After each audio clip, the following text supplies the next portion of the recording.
श्री श्री सच्चिदानंदेन्द्र सरस्वती महासद्गुरुभ्यो नमः।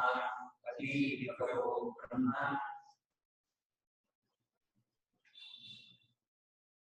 24 ಭಾಷ್ಯ ಭಾಗ ಕಥಂ ಪ್ರಾಣಶಬ್ದತ್ವಂ ಅವ್ಯಾಕೃತಸ್ಯ ಅವ್ಯಾಕೃತಕ್ಕೆ ಪ್ರಾಣಾನು ಶಬ್ದ ಹೇಗೆ ಹೊಂದತ್ತೆ ಅಂತ. ಯಾಕೆಂದ್ರೆ ಪ್ರಾಣ ವ್ಯಾಕೃತತಾರೆ, ವ್ಯಾಕೃತನಾದ ಪ್ರಾಣನನ್ನು ಅವ್ಯಾಕೃತ ಶಬ್ದ ಹೇಗೆ ಕರೀತೀರಿ ಅಂತ ಇಲ್ಲಿ ಸ್ವಾಮಿ ಟಿಪ್ಪಣಿ ಕೊಟ್ಟಿದ್ದಾರೆ. 6ನೇ ಕಾರಿಕೆಯಲ್ಲಿ ಅವ್ಯಾಕೃತಾತ್ಮನ ಪ್ರಾಣ ಅಂತ ಕರೆದರು. ಯಾರೋ ಗೌಡಪಾದರು.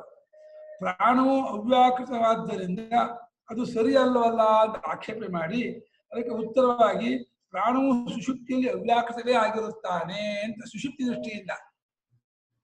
ದೃಷ್ಟಿಯಿಂದ ಪ್ರಾಣ ಅವ್ಯಾಕೃತವಾಗಿರ್ತಾನೆ ಅಂತ. ಈಗ ಪ್ರಾಣವೆಂದು ಕರೆಯುವುದಕ್ಕೆ ಶ್ರುತಿಯಲ್ಲಿ ಆಧಾರವಿಲ್ಲವಲ್ಲ ಅಂತ ಅವ್ಯಾಕೃತ ಆತ್ಮನನ್ನ ಪ್ರಾಣ ಅಂತ ಕರೀತಾ ಇದ್ದೀರಲ್ಲ, ಹಾಗೆ ಕರೆಯೋದಕ್ಕೆ ಆಧಾರ ಎಲ್ಲಿದೆ ಅಂತ ಆಕ್ಷೇಪಣೆ ಮಾಡಿಬಿಟ್ಟು ಅದಕ್ಕೆ ಸಮಾಧಾನ ಹೇಳಬೇಕು ಅಂತ. ಎಲ್ಲಿ ಯಾವ ಇದರಿಂದ ನೀವು ಆಧಾರದಿಂದ ಸುಷುಪ್ತಾತ್ಮನನ್ನ ಪ್ರಾಣ ಕರೀತಾ ಇದ್ದೀರಾ ಅಂತ ಪ್ರಶ್ನೆ. ಅದಕ್ಕೆ ಉತ್ತರ ಕೊಡ್ತಾ ಇದ್ದಾರೆ. ಪ್ರಾಣಬಂಧನಂ ಹಿ ಸೌಮ್ಯ ಮನಃ.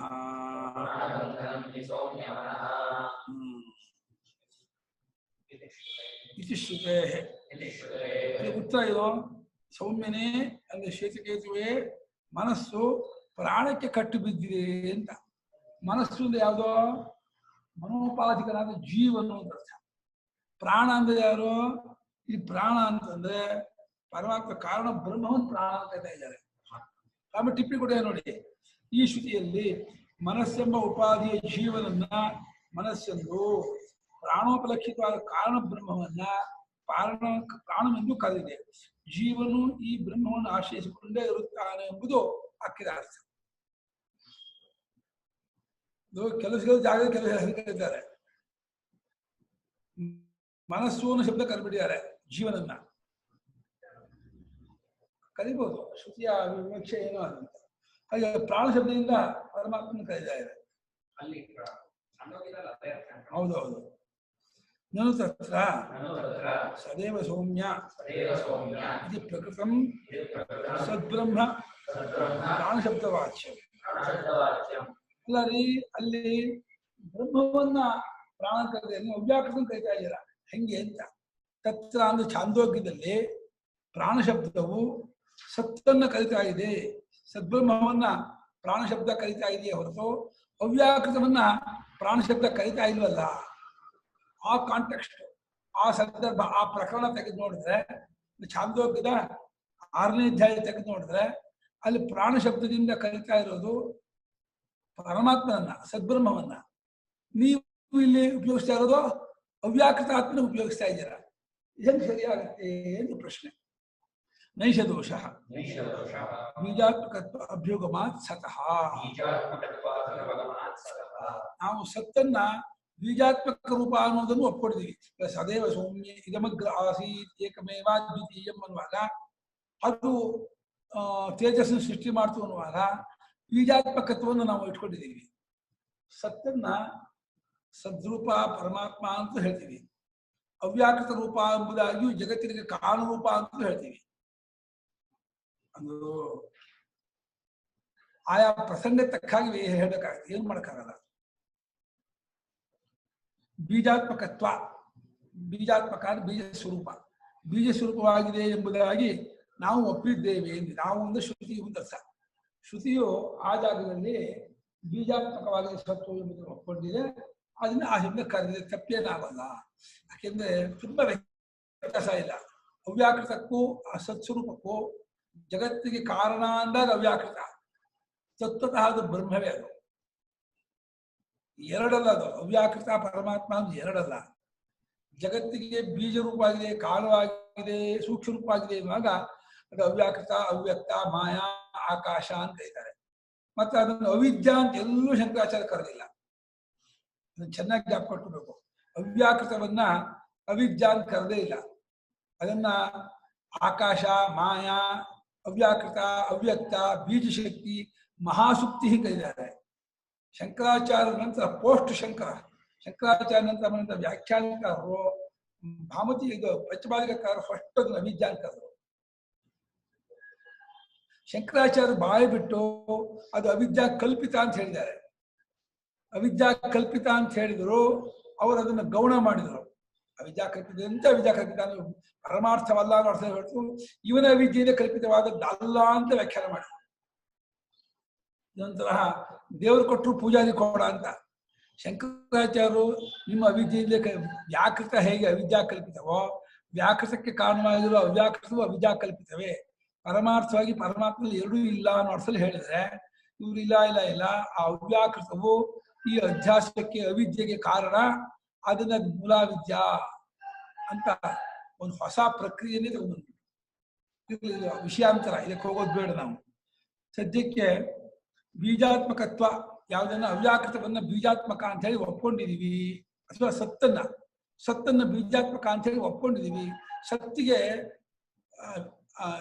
ಪ್ರಪಂಚದ ಬೀಜೋಪಾಧಿ ಬಿಟ್ಕೊಂಡಾಗ ಅದು ಸಾಕ್ಷಾತ್ ಪರಬ್ರಹ್ಮ. ಪ್ರಪಂಚಕ್ಕೆ ಬೀಜವಾಗಿದೆ ಎನ್ನುವಾಗ ಆ ಸತ್ತಿಗೆ ಅವ್ಯಾಕೃತ ಅನ್ಸಿಸೋದು. ಯದ್ಯಪಿ ಸದ್ಬ್ರಹ್ಮ ಪ್ರಾಣಶಬ್ದವಾಚ್ಯಂ ತತ್ರ ತಥಾಪಿ ಜೀವ ಪ್ರಸವ ಬೀಜಾತ್ಮಕತ್ವಂ ಅಪರಿತ್ಯಜ್ಯೈವ ಪ್ರಾಣಶಬ್ದತ್ವಂ ಸತಃ ಸಚ್ಛಬ್ದವಾಚ್ಯತಾಚ್ಚ. ತತ್ರ ಅಂದ್ರೆ ಛಾಂದೋಗ್ಯದಲ್ಲಿ ಸದ್ಬ್ರಹ್ಮವೇ ಪ್ರಾಣಶಬ್ದಕ್ಕೆ ವಾಚ್ಯವಾದದ್ದು. ಪೂರ್ವಪಕ್ಷಿ ಹೇಳಿದಾಗೇನೆ ಕರೆಕ್ಟ್, ನಿಜ. ಅಲ್ಲಿ ಪ್ರಾಣ ಅಂತ ಶಬ್ದನ ಕರೀತಾ ಇರೋ ಯಾವುದನ್ನ ಸಾಕ್ಷಾತ್ ನಿರ್ಗುಣವಾದ ಸದ್ಬ್ರಹ್ಮವನ್ನೇ ಪ್ರಾಣ ಶಬ್ದನ ಕರೀತಾ ಇದೆ ಅನ್ನೋದು ನಿಜ. ಆದ್ರೆ ಅದೇ ಮುಂದೆ ಅನೇನ ಜೀವೇನಾತ್ಮನ ಅನುಪ್ರವಿಶ್ಯ ಅಂತ ಸದ್ಬ್ರಹ್ಮವೇ ಯೋಚನೆ ಮಾಡ್ತು. ಸದೈಕ್ಷತ ಅಂತ ಸತ್ ಯೋಚನೆ ಮಾಡ್ತು, ಜೀವರೂಪದಿಂದ ಪ್ರವೇಶ ಮಾಡ್ತೀನಿ ಅಂತಂದ್ಮೇಲೆ ಜೀವ ಪ್ರಸವಕ್ಕೆ ಬೀಜ ಅದರಲ್ಲಿದೆ. ಪ್ರಸವನ ಹುಟ್ಟೋದು ಜೀವ ಪ್ರಸವ ಬೀಜಾತ್ಮಕ ಅಂತ. ಜೀವನು ಹುಟ್ಟುವುದಕ್ಕೆ ಬೀಜಾತ್ಮಕ, ಬೀಜ ಸ್ವರೂಪವಾಗಿದೆ ಎಂಬುದನ್ನು ಕೈ ಬಿಡದೇನೆಯೇ ಅದನ್ನ ಇಟ್ಕೊಂಡೆ, ಅದನ್ನ ಒಪ್ಕೊಂಡೆ, ಅದನ್ನ ಅನುಸರಣೆ ಮಾಡಿಕೊಂಡೆ. ಯಾವುದನ್ನ? ಬೀಜತ್ವವನ್ನ. ಯಾವುದಕ್ಕೆ? ಸತ್ತಿಗೆ. ಅದನ್ನೇ ಪ್ರಾಣ ಇದ್ದಾರೆ. ಸತ್ತನ್ನೇ ಪ್ರಾಣ ಅಂತ ಕರೆದಿದ್ರು. ಆ ಕೇವಲ ಸತ್ತನ್ ಪ್ರಾಣ ಅಂತ ಕರೆದಿದ್ರು ಕೂಡ ಆ ಕಾಂಟೆಕ್ಸ್ಟ್ ನಲ್ಲಿ ಜೀವವನ್ನು ಹುಟ್ಟುವುದಕ್ಕೆ ಕಾರಣವಾಗಿದೆ ಎಂಬುದನ್ನು ಇಟ್ಕೊಂಡು ಅದನ್ನು ಕೈ ಬಿಡದೇನೆಯೇ ಪ್ರಾಣ ಶಬ್ದವಾಚ್ಯವೂ ಆಗಿದೆ ಮತ್ತು ಸಚ್ಛಬ್ದವಾಚ್ಯವೂ ಆಗಿದೆ. ಆ ತತ್ವ, ಆ ಪರಮಾರ್ಥ ತತ್ವ ಪ್ರಾಣ ಶಬ್ದದಿಂದಲೂ ಕರೆಸ್ಕೊಂಡಿದೆ, ಸತ್ ಅನ್ನೋ ಶಬ್ದದಿಂದ ಕರೆಸ್ಕೊಂಡಿದೆ. ನೀವು ಹೇಳಿದ್ರೆ ಎರಡು ಶಬ್ದಕ್ಕೂ ವಾಚ್ಯವಲ್ಲ ಅದು. ಎರಡು ಶಬ್ದವೂ ಅದನ್ನು ಇಂಡಿಕೇಟ್ ಮಾಡುತ್ತೆ ಹೊರತು ಸಾಕ್ಷ್ಯ ಇದು ಪುಸ್ತಕ ಅಂತ ಹೇಳುವ ಹಾಗೆ ಇದೆ. ಅದು ಸತ್ತು ಅದಕ್ಕೆ ಹೆಸರಲ್ಲ, ಪ್ರಾಣ ಹೆಸರಲ್ಲ. ಪ್ರಾಣವು ಹುಟ್ಟುವುದಕ್ಕೆ ಕಾರಣವಾಗಿರುವುದರಿಂದ ಪ್ರಾಣ ಶಬ್ದ. ಅದು ಜೀವದ ಪ್ರಾಣ, ಜೀವ ಹುಟ್ಟುವುದಕ್ಕೆ ಕಾರಣವಾಗಿರೋದ್ರಿಂದ ಬೀಜಾತ್ಮಕತ್ವವನ್ನು ಇಟ್ಕೊಂಡಿದೆ. ಪ್ರಾಣ ಶಬ್ದವಾಚ್ಯವೂ ಆಗಿದೆ, ಅದು ಸತ್ವೂ ಆಗಿದೆ. ಅದೇನು ವಿರುದ್ಧವಲ್ಲ ಅಂತ. ಅದು ಒಂದು ತತ್ವವನ್ನ ಬೇರೆ ಬೇರೆ ಬೇರೆ ಆಂಗಲಿನ ನೋಡಿದಾಗ, ದೃಷ್ಟಿಕೋನದಿಂದ ನೋಡಿದಾಗ ಬೇರೆ ಬೇರೆ ಹೆಸರು ಬರುತ್ತೆ. ಜಗತ್ತಿಗೆ ಕಾರಣ ಬೀಜವಾಗಿದೆ ಎನ್ನುವಾಗ ಅದನ್ನ ಪ್ರಾಣ ಶಬ್ದದಿಂದ ಕರೀತಾರೆ, ಅವ್ಯಾಕೃತ ಅವ್ಯಕ್ತ ಅಂತ ಕರೀತಾರೆ. ತತ್ವ ದೃಷ್ಟಿಯಿಂದ ಕೇಳಿದಾಗ ಸನ್ಮಾತ್ರ ಅದ್ವಿತೀಯ ಅಂತ ಕರೀತಾರೆ. ಏನ್ ತಪ್ಪೇನಾಗಲ್ಲ. ಅದಕ್ಕೆ ಬೀಜಾತ್ಮಕತ್ವವನ್ನು ಕೈ ಬಿಡದೇನೆ ಪ್ರಾಣ ಶಬ್ದತ್ವವನ್ನು ಸತ್ತಿಗೆ ಕಳೆದೆ. ಯದಿ ಹಿ ನಿರ್ಬೀಜ ರೂಪಂ ವಿವಕ್ಷಿತಂ ಬ್ರಹ್ಮ ಅಭವಿಷ್ಯತ್ ನೇತಿ ಸೋವಾಚೋ ನಿವರ್ತಂತೆ ಅನ್ಯದೇವ ತದ್ವಿದಿತಾತ್ ಅಥೋ ಅವಿದಿತಾದಧಿ ಅಥೋ ಅವಿದಿತಾತ್ ಇತಿ ಅವಕ್ಷಿತ. ಒಂದು ವೇಳೆ ತತ್ರ ಅಂದ್ರೆ ಆ ಜಾಗದಲ್ಲಿ, ಯಾವುದಲ್ಲಿ ಆ ಸ್ಥಿತಿಯಲ್ಲಿ ನಿರ್ಬೀಜ ರೂಪವನ್ನೇ ಹೇಳಬೇಕು ಅಂತ ಅಂದ್ಕೊಂಡ್ಬಿಟ್ಟಿದ್ರೆ, ತತ್ರ ಪದ ಇಲ್ಲ ಸೇರಿಸ್ಕೊಂಡೆ ನಾವು. ನಿರ್ಬೀಜ ರೂಪ ವಿವಕ್ಷಿತ ಬ್ರಹ್ಮ ಅಭವಿಷ್ಯದ, ಅದು ನಿರ್ಗುಣ ಬ್ರಹ್ಮವನ್ನೇ ನಿರ್ವಿಶೇಷ ಬ್ರಹ್ಮವನ್ನೇ ತಿಳಿಸ್ಕೊಡ್ಬೇಕು ಅಂತ ಅಪೇಕ್ಷೆ ಪಟ್ಕೊಂಡಿದ್ರೆ ಅವಾಗ ಅದನ್ನ ಸತ್ತು ಅಂತ ಹೇಳ್ತಿರ್ಲಿಲ್ಲ, ಪ್ರಾಣ ಅಂತ ಹೇಳ್ತಿರ್ಲಿಲ್ಲ. ಅವಾಗ ಏನು ಹೇಳ್ತಿತ್ತು? ನೇತಿ ನೇತಿ ಹೇಳ್ತಿತ್ತು.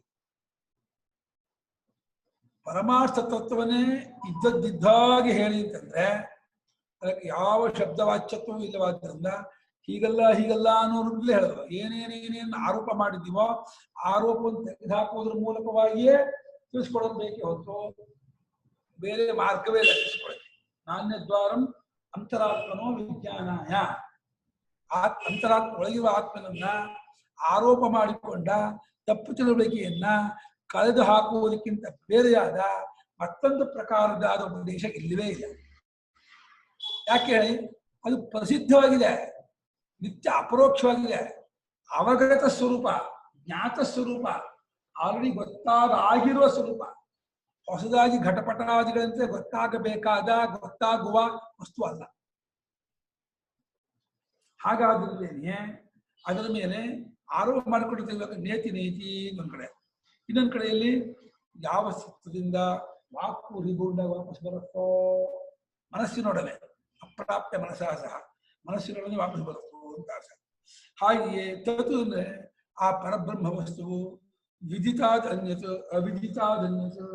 ವಿದಿತ ಅಂದ್ರೆ ವ್ಯಾಕೃತ ಪ್ರಪಂಚ, ಅವಿದಿತ ಅಂದ್ರೆ ಅವ್ಯಾಕೃತ ಪ್ರಪಂಚ.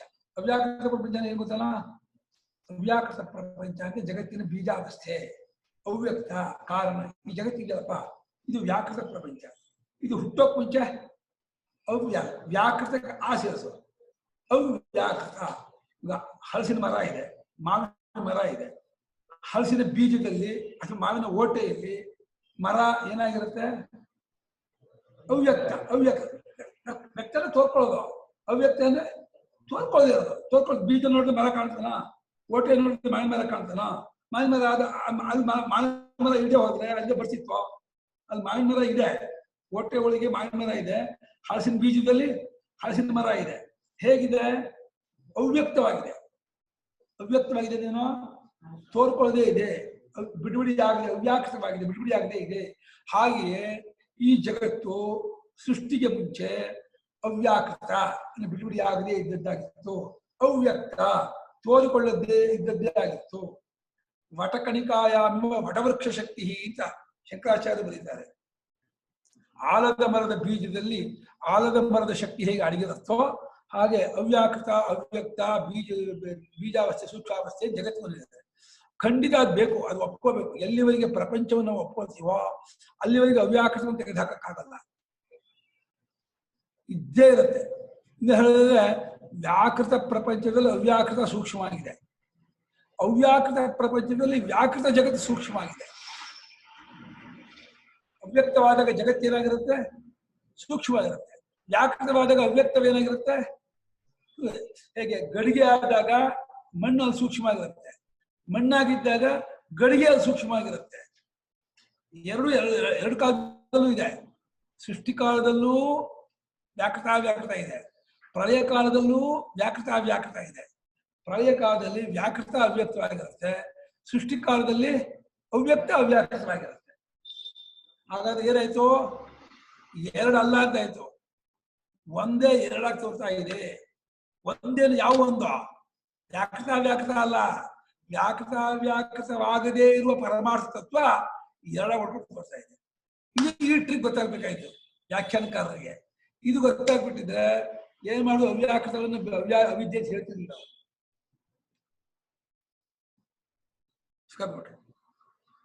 ಹೀಗಾಗಿ ಯದ್ಯಪಿ ಅದೇನು ಯಥೋ ವಾಚೋ ಎಂದು ಅನ್ಯದೇವತ ವಿದಿತಾದ್ ಅಥೋ ಅವಿದಿತಾದ್, ಅದು ವಿದಿತಕ್ಕಿಂತಲೂ ಒಂದೇ, ವ್ಯಾಕೃತ ಪ್ರಪಂಚಕ್ಕಿಂತಲೂ, ಅವಿದಿತ ಅಂದ್ರೆ ಅವ್ಯಾಕೃತಕ್ಕಿಂತಲೂ ಅದು ಬೇರೆ ಎಂಬುದಾಗಿ. ಅನ್ಯತೆ ಅಂದ್ರೆ ಬೇರೆ. ಬೇರೆ ಶಬ್ದಕ್ಕರ್ಥ ಕುದುರೆಗಿಂತ ಕೋಣ ಬೇರೆ, ಹಾಗೆ ಬೇರೆ ಅಲ್ಲ. ಪಂಚಗಿಂತ ನೂಲು ಬೇರೆ, ಹತ್ತಿ ಬೇರೆ ಹಾಗೆ. ಬೇರೆ ಅಂದ್ರೆ ವಿಲಕ್ಷಣ ಅಂತ ಅರ್ಥವೇ ಹೊರತು ಬೇರೆ ಅಂದ್ರೆ ಅನ್ಯತು ಮತ್ತೊಂದು ಅರ್ಥ ಅಲ್ಲ. ಆ ಪದದಿಂದ ಭ್ರಾಂತಿ ಆಗುತ್ತೆ. ಈ ಪೀಠಕ್ಕಿಂತ ಮರ ಬೇರೆ ಏನೋ? ಪೀಠ ಮರ ಬಿಟ್ಟಿಲ್ಲ, ಮರಕ್ಕೆ ಪೀಠತ್ವ ಇಲ್ಲ. ಮರಕ್ಕೆ ಪೀಠತ್ವ ಒಂದೇ ಬಿಟ್ಟಿದ್ರೆ ಮರ ಬಾಗಿಲಾಗ್ತಿರ್ಲಿಲ್ಲ, ಕಿಟಕಿ ಆಗ್ತಿರ್ಲಿಲ್ಲ. ಮರ ಪೀಠಕ್ಕಿಂತಲೂ ಬೇರೆ, ಬಾಗಿಲಿಗಿಂತಲೂ ಬೇರೆ, ಕಿಟಕಿಗಿಂತಲೂ ಬೇರೆ. ಅದೇ ಕಿಟಕಿ ಮರ ಪೀಠ, ಕಿಟಕಿ ಬಾಗಿಲು ಪೀಠ ಮರಕ್ಕಿದೆ ಬೇರೆ ಅಲ್ಲ. ಅರ್ಥ ಆಯ್ತಾ? ಸ್ವಲ್ಪ ನೋಡಿ ಯೋಚನೆ ಮಾಡ್ಬೇಕು. ಭಗವಂತ ಬುದ್ಧಿ 2 ಅಕ್ಷರವನ್ನು ಕೊಟ್ಟಿಯಾನೆ, ಅದನ್ನ ಯೂಸ್ ಮಾಡ್ಬೇಕು. ಬರೀ ಗಟ್ಟು ಹೊಡೆಯೋದಕ್ಕೆ ಬುದ್ಧಿಯನ್ನು ಉಪಯೋಗಿಸ್ಕೋಬಾರ್ದು. ಬೇರೆ ಗಟ್ಟು ಹೊಡೆಯೋದು ಅದು ಬೇರೆ, ಆರ್ತಿ ಅದು ಬೇರೆ. ಸತ್ಯ ತತ್ವ ಕಂಡ್ಕೋಬೇಕು, ಅದಕ್ಕೆ ಬುದ್ಧಿಯನ್ನು ಉಪಯೋಗಿಸಲೇಬೇಕು. ಅವಾಗಲೇ ಸತ್ಯ ಬರ್ತದೆ. ಗೀತೆಯಲ್ಲೂ ಕೂಡ ನ ಸತ್ತನ್ನ ಸದುಚ್ಯತೆ ಇತಿ ಸ್ಮೃತಿ. ಅರ್ಜುನ ಕೇಳ್ಬಿಟ್ಟ, ಪರಮಾತ್ಮ ಆ ಪರಮಾರ್ಥತ್ವನ್ನ ಇದ್ದದ್ದಿದ್ದಾಗ ತಿಳಿಸ್ಕೊಡು ಅಂದ. ಅದಕ್ಕೆ ಭಗವಂತನಿಂದ ಅಮಾನಿತ ಸಾಧನ ಪಟ್ಟಿ ಮಾಡಿಬಿಟ್ಟ. ಕ್ಷೇತ್ರವನ್ನು ವರ್ಣನೆ ಮಾಡಿ ಕ್ಷೇತ್ರಜ್ಞರನ್ನು ಹೇಳ್ತೀನಿ ಅಂತ ಹೇಳೋಕ್ ಮುಂಚೆ ಅಮಾನಿತವಾಗಿ ಸಾಧಿ ಪಟ್ಟಿ ಮಾಡಿಬಿಟ್ಟು ಅದನ್ನು ಜ್ಞಾನ ಅಂತ ಹೆಸರು ಕೊಟ್ಟು ಅದೊಳ್ಳವರಿಗೆ ಜ್ಞಾನವಾಗುತ್ತೆ ಅಂತ ಹೇಳಿ ಅದನ್ನು ಹೊಂದಿದೆಯಾ ಹೇಳ್ತೀನಿ ಕೇಳೋ. ಆ ಪರಬ್ರಹ್ಮ ವಸ್ತುವನ್ನ ಅದು ಇದೆ ಅನ್ನೋದು ಅಲ್ಲ, ಇಲ್ಲ ಅನ್ನೋದು ಅಲ್ಲ. ಅರ್ಜುನ ನೋಡ್ತಾನೆ ಇದ್ದಾನೆ, ಏನು ಹೇಳ್ತಾನೆ ಏನು ಹೇಳ್ತಾನೆ. ಆಯ್ತು ಉಪದೇಶ ಅಂದ, ಏನ್ ಹೇಳಿದೆ ಅಂದ, ಇದೆ ಅನ್ನೋದು ಅಲ್ಲ, ಸೊಂಟ ಕಟ್ಕೊಂಡು ಏನೋ ಹೇಳ್ತೀನಿ ಅಂತ ಹೇಳಿ ನಿಂತ್ಕೊಂಡ್ಬಿಟ್ಟು ಅದು ಇದೇನೋದು ಅಲ್ಲ, ಇಲ್ಲ ಅನ್ನೋದಲ್ಲ, ಏನ್ ಹೇಳ್ದಂಗಾಯ್ತು. ಅದೇ ಹೇಳೋ ಪ್ರಕಾರ, ಅದೇ ಹೇಳುವ ಮೆಥಡ್ಡು, ಹಾಗೇ ಹೇಳ್ಬೇಕು.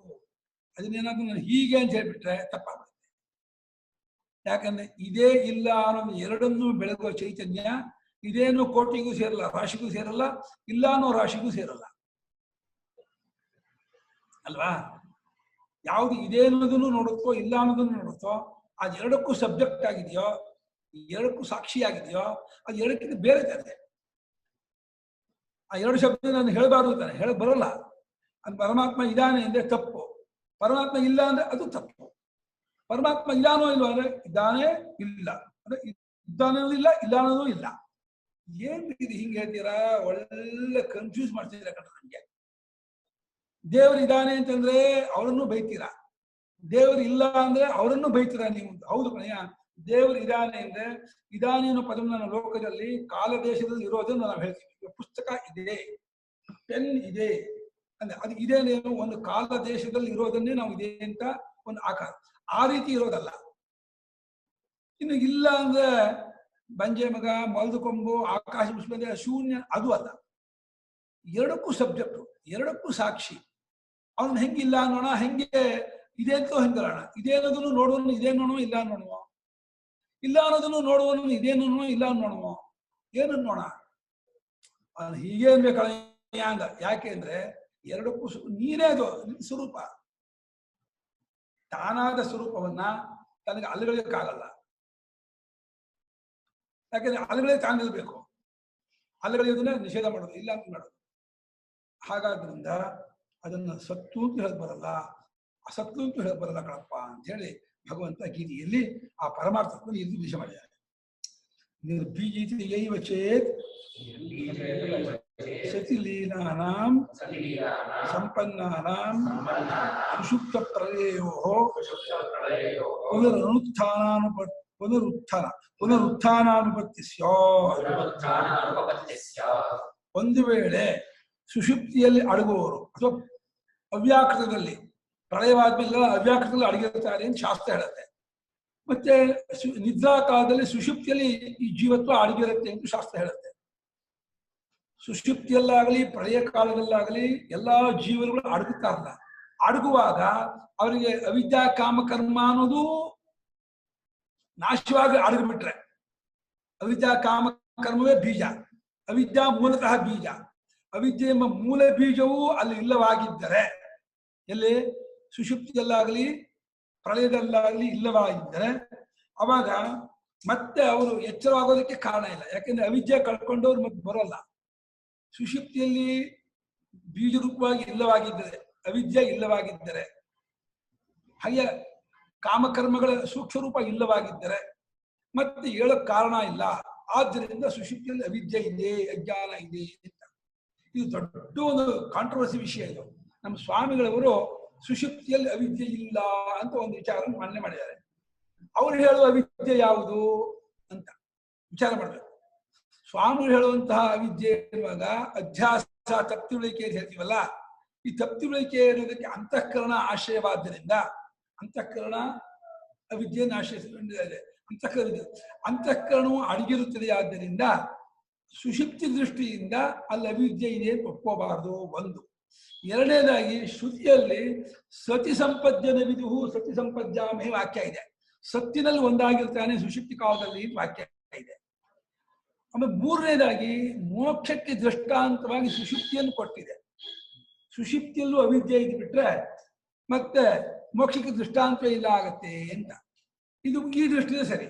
ಇನ್ನೊಂದು ದೃಷ್ಟಿಯಿಂದ ಸುಷುಪ್ತಿಯಲ್ಲಿ ಅವಿದ್ಯೆ ಇಲ್ಲವಾಗಿದ್ದರೆ ನಮಗೆ ಎಚ್ಚರವಾಗುವುದಕ್ಕೆ ಕಾರಣವಿಲ್ಲ. ಆದ್ದರಿಂದ ನಾವು ಎಚ್ಚರದಲ್ಲಿ ಯಾವ ದೇಹೇಂದ್ರಿಯಮನ ಬುದ್ಧಿ ನಾನು ತಂದ್ಕೊಳ್ತಾ ಇದ್ದೀವಿ, ಇದು ಸೂಕ್ಷ್ಮ ರೂಪವಾಗಿ ಇರುತ್ತೆ ಅಂತ ಹೇಳಿ ಒಪ್ಕೊಳ್ಳೋದಕ್ಕೆ ಏನು ತಪ್ಪಿಲ್ಲ, ವಿರೋಧ ಇಲ್ಲ, ಅಡ್ಡಿ ಇಲ್ಲ. ಯಾಕೆಂದ್ರೆ ಅವಿದ್ಯೆ ಹೋಗೋದು ವಿದ್ಯೆಯಿಂದ, ಜ್ಞಾನದಿಂದ. ಅಲ್ಲಿ ಜ್ಞಾನವಾಗೋದಕ್ಕೆ ಅವಕಾಶವೇ ಇಲ್ಲ. ಸುಷುಪ್ತಿಯಲ್ಲಿ ಜ್ಞಾನವಾಗೋಕೆ ಅವಕಾಶ ಇದೆ. ಅಜ್ಞಾನ ಹೆಂಗೆ ಹೋಗುತ್ತೆ? ಅಜ್ಞಾನ ಹೋಗಿರಲ್ಲ, ತಪ್ಪಿಲ್ಲ. ಅಜ್ಞಾನ ಒಂದು ರೀತಿ ಇರುತ್ತೆ ಅಂತ ಒಪ್ಕೊಂಡ್ರೆ ಖಂಡಿತ ವಿರೋಧ ಇಲ್ಲ. ಆದರೆ ಅಜ್ಞಾನ ಅವಿದ್ಯೆ ಎನ್ನುವಾಗ ಈ ವ್ಯಾಖ್ಯಾನಕಾರರು ಏನ್ ಮಾಡ್ತಾರೆ ಅಂದ್ರೆ ಬರೀ ಗೊತ್ತಿಲ್ಲ ಅನ್ನೋದಷ್ಟೇ ಅಲ್ಲ, ಅದು ಸತ್ತು ಅಲ್ಲದ, ಅಸತ್ತು ಅಲ್ಲದ, ಸದಸದ್ವಿಲಕ್ಷಣವಾದ, ಅವಿರ್ವಚನೀಯವಾದ, ಭಾವರೂಪವಾದ, ಜಡಾತ್ಮಕವಾದ, ಆವರಣಾತ್ಮಕವಾದ ಮೂಲ ವಿದ್ಯೆಯನ್ನು ಹೊಂದಿದೆ ಅಂತ ಶುರು ಮಾಡ್ಕೊಂಡ್ರು. ಇದು ಭಾಷ್ಯದಲ್ಲಿ ಎಲ್ಲಿದೆ ಅಂತ ಕೇಳಿದ್ರೆ ಕೆಂಡದಂತ ಕೋಪ ಅವರಿಗೆ. ಕಣ್ಣು ಕೆಂಡ ಬಿಡುತ್ತೆ. ಭಾಷ್ಯದಲ್ಲಿ ಯಾಕೆಲ್ಲ ಇರಬೇಕು ಅಂತ. ಅಲ್ಲ, ಭಾಷ್ಯದಲ್ಲಿ ಇಲ್ಲದೆ ಇರೋದನ್ನ ನಾವು ಹೇಳ್ತಾ ಇದೀವಿ ಅಂತ ಹೇಳ್ಬಿಟ್ಟು ಹೇಳಿ ಒಪ್ಕೋತೀನಿ. ಭಾಷ್ಯದಲ್ಲಿ ಇದೆ ಅಂತ ಯಾಕೆ ಹೇಳ್ತೀರಾ ಅಂತ. ಭಾಷ್ಯದಲ್ಲಿ ಇಲ್ಲ ಅಂತ ಒಪ್ಕೋತಿದ್ರೋ ಅಂತ ಸ್ವಾಮಿ ಪ್ರಶ್ನೆ ಮಾಡೋದು. ಭಾಷ್ಯದಲ್ಲಿ ಇಲ್ಲ ಅಂತ ಒಪ್ಕೊಳ್ಳೋದಾದ್ರೆ ನಿಮ್ಗೆ 3,000 ನಮಸ್ಕಾರ ಅದು. ಭಾಷ್ಯದಲ್ಲಿದೆ, ಶಂಕರಾಚಾರ್ಯ ಹೇಳಿದ್ದಾರೆ ಅಂತ ಹೇಳ್ಬಿಟ್ಟು ಮಿಸ್ಗೈಡ್ ಮಾಡಬೇಡಿ. ನಾವು ಹೇಳ್ತೀವಿ, ಖಂಡಿತ ಹೇಳಿ, ತಪ್ಪೇನಿಲ್ಲ. ನಿಮ್ಗೆ ಹೇಳಕ್ಕೆ ಅಧಿಕಾರ ಇಲ್ಲ, ನಾನು ಅಂತಿಲ್ಲ. ಭಾಷ್ಯಕಾರರು ಸುಷುಪ್ತಿಯಲ್ಲಿ ನೀವು ಹೇಳುವಂತಹ ವಿದ್ಯೆ. ಆದ್ರೆ ನಾವಾಗ ಹೇಳ್ದಲ್ಲ, ಬರೀ ಗೊತ್ತಿಲ್ಲ ಅಜ್ಞಾನ ಅಂತ ಇಟ್ಕೊಂಡ್ರೆ ಅದು ಇದೆ ಅಂತ ಒಂದು ಪಕ್ಷದಿಂದ ಒಪ್ಕೊಂಡ್ರೆ ಏನು ತಪ್ಪಿಲ್ಲ. ಒಂದು ಹಂತದಿಂದ ಒಪ್ಕೊಂಡ್ರೆ ಏನು ತಪ್ಪಿಲ್ಲ. ಅವಿದ್ಯೆ ಇದೆ ಅಂತ ಕೂಡ, ಯಾಕೆಂದ್ರೆ ಅವಿದ್ಯೆ ವಿದ್ಯೆಯಿಂದ ಹೋಗಲ್ವಲ್ಲ. ಆಮೇಲೆ ಅವಿದ್ಯೆ ಇದೆಯವ್ರಿಗೆ ಎಚ್ಚರವಾಗೋ ಕಾರಣ ಇಲ್ವಲ್ಲ, ನಾವು ಎಚ್ಚರವಾಗ್ತೀವಲ್ಲ. ಆದ್ದರಿಂದ ಅವಿದ್ಯೆ ಇದೆಯೇನು ತಪ್ಪಿಲ್ಲ. ಹಾಗಾಗಿ ಸುಷುಪ್ತಿಯಲ್ಲಿ ಜೀವರುಗಳು ನಿರ್ಬೀಜರಾಗಿ, ಯಾವ ಅವಿದ್ಯಾ ಕಾಮಕರ್ಮವೂ ಇಲ್ಲದೇ ಇದ್ದವರಾಗಿ ಒಂದಾದವರಾಗಿದ್ದರೆ, ಹಾಗೇನಾದ್ರೂ ಆಗ್ಬಿಟ್ಟಿದ್ರೆ ಅವರಿಗೆ ಮತ್ತೆ ಹೇಳುವುದಕ್ಕೆ ಅವಕಾಶವೇ ಇರುತ್ತಿರಲಿಲ್ಲ. ಮತ್ತೆ ಹೇಳ್ತಾ ಇರೋದ್ರಿಂದ ಅಲ್ಲಿ ಅವಿದ್ಯಾ ಕಾಮಕರ್ಮಗಳು ಬೀಜ ರೂಪವಾಗಿ ಸೂಕ್ಷ್ಮ ರೂಪವಾಗಿ ಇದೆ ಅಂತ ಒಪ್ಕೊಳ್ಳೇಬೇಕು. ಇದು ಸ್ವಾಮಿಗಳು ಒಪ್ಕೋಬೇಕು, ವ್ಯಾಖ್ಯಾನಕಾರರು ಒಪ್ಕೋಬೇಕು, ಎಲ್ಲರೂ ಒಪ್ಕೋಬೇಕು, ನಮ್ಮೆಲ್ಲ ನಾವುಗಳು ಒಪ್ಕೋಬೇಕು. ಇದು ಅನುಭವದ ವಿಚಾರ. ಯಾಕೆಂದ್ರೆ ಮುಕ್ತಾನಾಂಚ ಪುನರುತ್ಪತ್ತಿ ಪ್ರಸಂಗ. ಅವಾಗ ನಿಜವಾಗಿ ಸುಷುಪ್ತಿಯಲ್ಲಿ ಮುಕ್ತರೇ ಆಗಿಬಿಟ್ಟಿದ್ರೆ, ಅವಿದ್ಯೆ ಇಲ್ಲ ಅಂದ್ರೆ ಏನೋ ಮುಕ್ತ ಅಂತ. ಮುಕ್ತನಾದವನು ಹುಟ್ಟಾನೆ ಅಂದ್ರೆ ಜ್ಞಾನ ದಂಡ ಆಗ್ಬಿಡುತ್ತೆ. ಮುಕ್ತರಿಗೆ ಪುನರುತ್ಪತ್ತಿಯನ್ನು ಶಾಸ್ತ್ರದಲ್ಲಿ ಒಪ್ಕೊಂಡಿಲ್ಲ. ಎಲ್ಲ ಕಡೆ ಅಲ್ಲಗಳಿದೆ. ತತ್ವಜ್ಞಾನವಾಗ್ಬಿಟ್ರೆ ಅವನು ಪುನರ್ಜನ್ಮ ಪಡ್ಕೊಳ್ಳಲ್ಲ. ಶಂಕರಾಚಾರ್ಯರು 3 ಕಡೆ ಹೇಳಿದ್ದಾರೆ, ಉಪನಿಷತ್ತಲ್ಲೂ ಹೇಳಿದೆ. ವಿದ್ವಾನ್ ಅಮೃತ ಇಹ ಭವತಿ. ವಿದ್ವಾನ್ ತಿಳಿದವನು ಇಲ್ಲೇ ಅಮೃತನಾಗ್ತಾನೆ. ಅತ್ರ ಬ್ರಹ್ಮ ಸಮಷ್ಣುತೆ, ಜ್ಞಾನ ಪಡ್ಕೊಂಡು ಇಲ್ಲೇ ಬ್ರಹ್ಮನ್ನೇ ಒಂದಾಗ್ಬಿಡ್ತಾನೆ. ವಿದ್ಯತೆ ಹೃದಯ ಗ್ರಂಥಿ ಛಿದ್ಯಂತೆ ಸರ್ವಸಂಶಯ ಅಂತ ಹೇಳಿ ಎಲ್ಲ ಕಡೆಯಲ್ಲೂ ಕೂಡ ಅವಿದ್ಯೆಯನ್ನು ಕಳ್ಕೊಂಡವನಿಗೆ ಮತ್ತೆ ಜನ್ಮವಿಲ್ಲ, ಅವನು ಮುಕ್ತ ಅಂತ ಕರೆದಿದೆ. ಈ ಸುಷುಪ್ತಿಯಲ್ಲಿ ಅವಿದ್ಯೆ ಇಲ್ಲ ಅಂತ ಆಗ್ಬಿಟ್ರೆ ಮುಕ್ತರಾದವರು ಅಂತಾಗಿ ಮುಕ್ತರಾದವರು ಹುಡ್ತಾರೆ ಅಂತ ಆಗ್ಬಿಡುತ್ತೆ. ಇದು ಅನಿಷ್ಟಾಪತ್ತಿ. ಆದ್ದರಿಂದ ಮುಕ್ತರಿಗೆ ಪುನರುತ್ಪತ್ತಿಯನ್ನ ಹುಟ್ಟನ್ನ ಶಾಸ್ತ್ರದಲ್ಲಿ ಒಪ್ಪಿಲ್ಲವಾದ್ದರಿಂದ, ಸುಷುಪ್ತಿ ಮಾತ್ರದಿಂದ ಯಾರು ಮುಕ್ತರಾಗುವುದಿಲ್ಲವಾದ್ದರಿಂದ ಸುಷುಪ್ತಿಯಲ್ಲಿ ಅಜ್ಞಾನವಿದೆ ಅಂತ ಒಪ್ಕೊಳ್ಳೋದು ಖಂಡಿತ ವಿರುದ್ಧವಲ್ಲ, ತಪ್ಪಿಲ್ಲ, ಒಪ್ಪಬಹುದು. ಅಜ್ಞಾನ ಅಂದ್ರೆ ಯಾವ ಅಜ್ಞಾನ? ಅರಿಯನು ಅಷ್ಟೇ. ನಾನು ಆತ್ಮನ್ ಅರಿಯನು ಎಂಬ ಅಜ್ಞಾನದ ಸೂಕ್ಷ್ಮ ರೂಪ ಇರುತ್ತೆ, ತಪ್ಪಿಲ್ಲ. ಯಾಕಂದ್ರೆ ಅಜ್ಞಾನ ಹೋಗೋದು ಜ್ಞಾನವೇ ತಾನೇ ಸಾಧನ. ಜ್ಞಾನದಿಂದ ಅಜ್ಞಾನ ಹೋಗೋದು. ಜ್ಞಾನ ಆಗೋಕೆ ಅವಕಾಶ ಇಲ್ಲವಲ್ಲ ಸುಷುಪ್ತಿಯಲ್ಲಿ. ಅದು ಗುರುಗಳು ಇಲ್ಲ, ಶಾಸ್ತ್ರ ಇಲ್ಲ, ಶಿಷ್ಯ ಇಲ್ಲ, ಅಂತಃಕರಣ ಇಲ್ಲ, ಕಿವಿ ಇಲ್ಲ, ಯಾವುದೂ ಇಲ್ಲ. ಅದು ಕರೆಕ್ಟ್ ಆಗಿದೆ. ಮುಕ್ತನಾಗ್ಬಿಟ್ಟು ಉದಪತ್ತಿ ಆಗುತ್ತೆ. ಆಮೇಲೆ ಬೀಜಾಭಾವ ಅವಿಶೇಷಾದ್. ಜ್ಞಾನಿಯಾದವನು ಬೀಜ ಇಲ್ಲ, ಸುಷುಪ್ತನಾದವನು ಬೀಜ ಇಲ್ಲ. ಜ್ಞಾನಿಯಾದವನು ಹುಟ್ಟಲ್ಲ, ಸುಷುಪ್ತಿ ಆದವನು ಹುಟ್ಟಾನೆ ಅಂದ್ರೆ ಏನ್ ಅರ್ಥ ಇದಕ್ಕೆ? ಇದು ಹೊಂದಲ್ಲ. ಆದ್ರಿಂದ ಬೀಜ ಅಭಾವ ಮಾಡ್ಕೋಬಾರ್ದು, ಬೀಜ ಭಾವ ಮಾಡ್ಕೋಬಾರ್ದು. ಸುಷುಪ್ತಿಯಲ್ಲಿ ಬೀಜ ಭಾವ ಇರುತ್ತೆ, ಸೂಕ್ಷ್ಮ ಭಾವ, ಅವಿದ್ಯಾ ಕಾಮ ಕರ್ಮಗಳ ಸೂಕ್ಷ್ಮ ಸ್ಥಿತಿ ಇರುತ್ತೆ, ಏನ್ ತಪ್ಪಿಲ್ಲ. ಜ್ಞಾನ ದಾಹ್ಯ ಬೀಜಾಭಾವೇ ಚ ಜ್ಞಾನಾನರ್ಥಕ್ಕೆ ಪ್ರಸಂಗ. ಅಷ್ಟೇ ಅಲ್ಲ, ಜ್ಞಾನದಿಂದ ಸುಡಬೇಕಾದಂತಹ ಅಜ್ಞಾನವೆಂಬ ಬೀಜವೇ ಇಲ್ಲವಾದರೆ ಜ್ಞಾನವೇ ದಂಡ. ಯಾರಿಗೂ ಪ್ರಪಂಚದಲ್ಲಿ ಹಸಿವೇ ಇಲ್ಲ ಅಂತ ಆದ್ರೆ ಅಡಿಗೆ ಯಾತಕಮ್ಮ ಮಾಡ್ಬೇಕು, ಪಾತ್ರೆ ಯಾತಕಮ್ಮ ತರಬೇಕು, ಗ್ಯಾಸ್ ಯಾತಕಮ್ಮ ಬೇಕು, ಅಂಗಡಿ ದಿನಸಿ ಅಂಗಡಿಗಳು ಯಾತಕ್ಕೆ ಬೇಕು, ಜಮೀನಲ್ಲಿ ಯಾಕಮ್ಮ ಭತ್ತ ಬೆಳಿಬೇಕು, ಭತ್ತ ರಾಗಿ ಗೋಳಿ ತರಕಾರಿ ಯಾತಕ್ಕೆ ಬೆಳಿಬೇಕು? ಎಲ್ಲರೂ ನಿತ್ಯ ತೃಪ್ತರು, ಯಾವಾಗಲೂ ಹೊಟ್ಟೆ ತುಂಬಿದವರೆಗೆ. ಶ್ರಾದ್ದದಲ್ಲಿ ಊಟ ಮಾಡಿದ ಹಾಗೇನೆ ಯಾವಾಗಲೂ ಹೊಟ್ಟೆ ಇರುತ್ತೆ ಅಂತ ಆಗ್ಬಿಟ್ರೆ ಬರೀ ರಿಚ್ಚಿನ ಊಟ ಅಲ್ಲ, ಶ್ರಾದ್ದದಲ್ಲಿ ಊಟ ಮಾಡ್ತಾರಲ್ಲ 48 ಬಗೆ ನಗಾರಿ ಒಂದ್ ಮಳ ಹೊಟ್ಟೆ ಮುಂದೆ ಬಂದಿರ್ತಲ್ಲ, ಹಂಗೆ ಯಾವಾಗ ಹೊಟ್ಟೆ ತುಂಬ ಇದ್ಬಿಟ್ಟಿದ್ರೆ ಅಡಿಗೆ ಮಾಡ್ಬೇಕಾ? ಪಾತ್ರೆ ಬೇಕಾ? ನೀರ್ ಬೇಕಾ? ಗ್ಯಾಸ್ ಬೇಕಾ? ಸಾಮಾನ್ ಬೇಕಾ? ಬೇಕೇ ಇಲ್ಲ. ಹಾಗೆ ಜ್ಞಾನ ಯಾವಾಗ ಬೇಕಾಗತ್ತೆ? ಅಜ್ಞಾನ ಇದ್ದವ್ರು ಬೇಕು.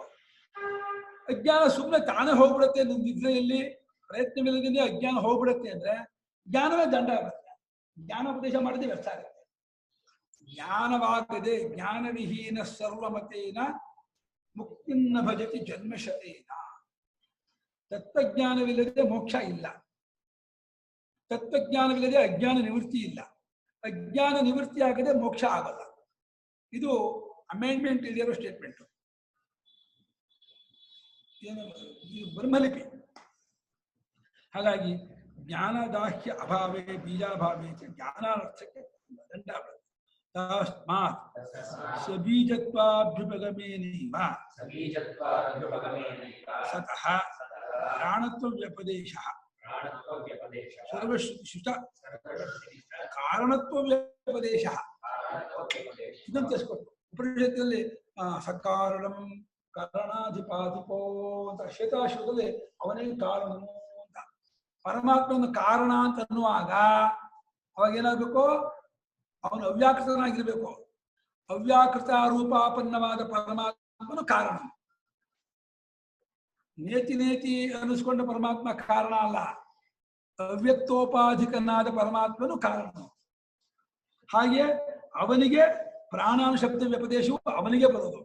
ಹಾಗಾಗಿ ಸಬೀಜತ್ವ, ಒಂದು ಕಾರಣತ್ವವನ್ನ ಒಪ್ಪಿಕೊಳ್ಳುವುದರ ಮೂಲಕವಾಗಿ, ಬೀಜ ಅಂದ್ರೆ ಕಾರಣ, ಕಾರಣತ್ವವನ್ನು ಒಪ್ಪಿಕೊಳ್ಳುವುದರ ಮೂಲಕವಾಗಿಯೇ ಸತ್ತಿಗೆ ಸನ್ಮಾತ್ವಾದ ಪರಬ್ರಹ್ಮಕ್ಕೆ ಪ್ರಾಣಾನುಶಬ್ದವು ಅವಾಗಲೇ ಕೊಟ್ಟಿರುವುದು. ಮತ್ತೆ ಎಲ್ಲಾ ಶ್ರುತಿಗಳಲ್ಲೂ ಕಾರಣ ಅಂತ ಹೇಳಿದ್ದು ಅವಾಗಲೇ.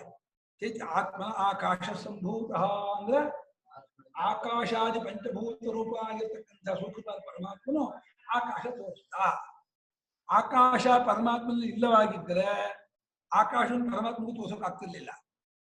ಆಕಾಶ ಪರಮಾತ್ಮನಲ್ಲಿ ಅಡಗಿರ್ಬೇಕು, ಸೂಕ್ಷ್ಮ ರೂಪದಲ್ಲಿ ಇರಬೇಕು. ಹಾಗೆ ವಾಯು, ತೇಜಸ್ಸು, ಅಪ್ಪು, ಭೂಮಿ ಎಲ್ಲ ಇರಬೇಕು. ಅವಾಗ ಇರುವಂತಹ ಸೂಕ್ಷ್ಮವಾಗಿರೋ ಪಂಚಭೂತಗಳನ್ನೇ ಸ್ಥೂಲವಾಗಿ ಮಾಡೋದನ್ನೇ ಸೃಷ್ಟಿ ಅಂತ ಅಷ್ಟು ಅರ್ಥವೇ ಹೊರತು ಇಲ್ಲದನ್ನು ಮಾಡೋದನ್ನ ಸೃಷ್ಟಿ ಅಂತ ಯಾರು ಹೇಳಲ್ಲ. ಅದು ಹೊಂದೋದು ಇಲ್ಲ.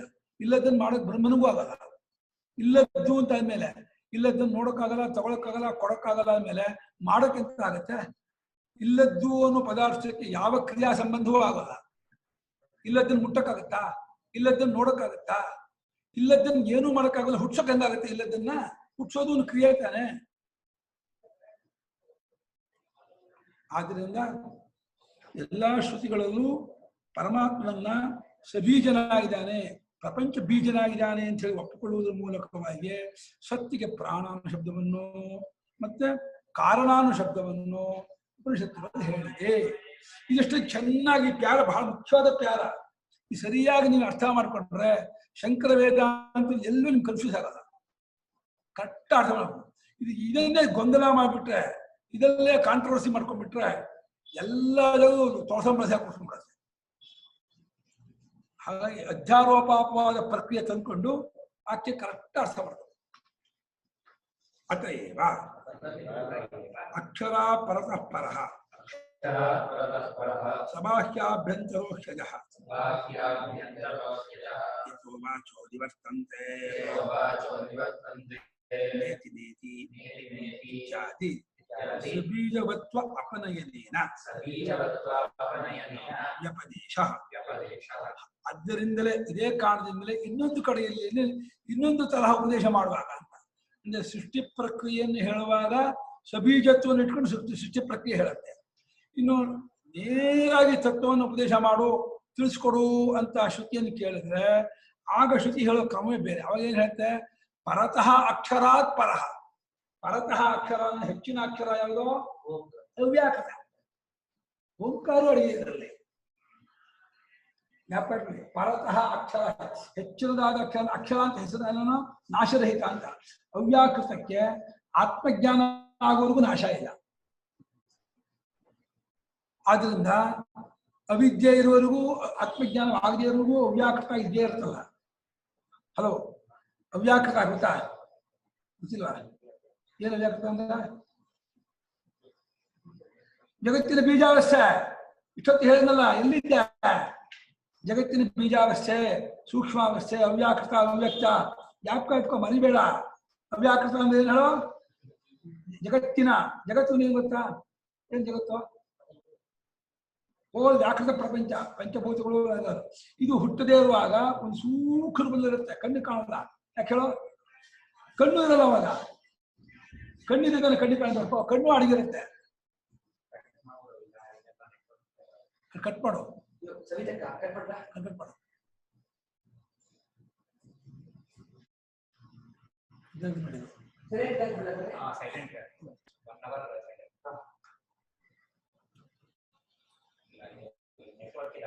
ಹೌದು.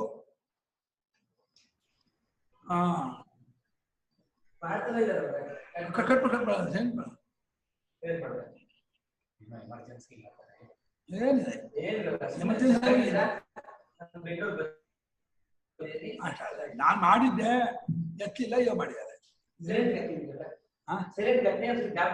ಅಷ್ಟ ಏನು ಜ್ಞಾಪಕ ತಂದಿಲ್ಲ.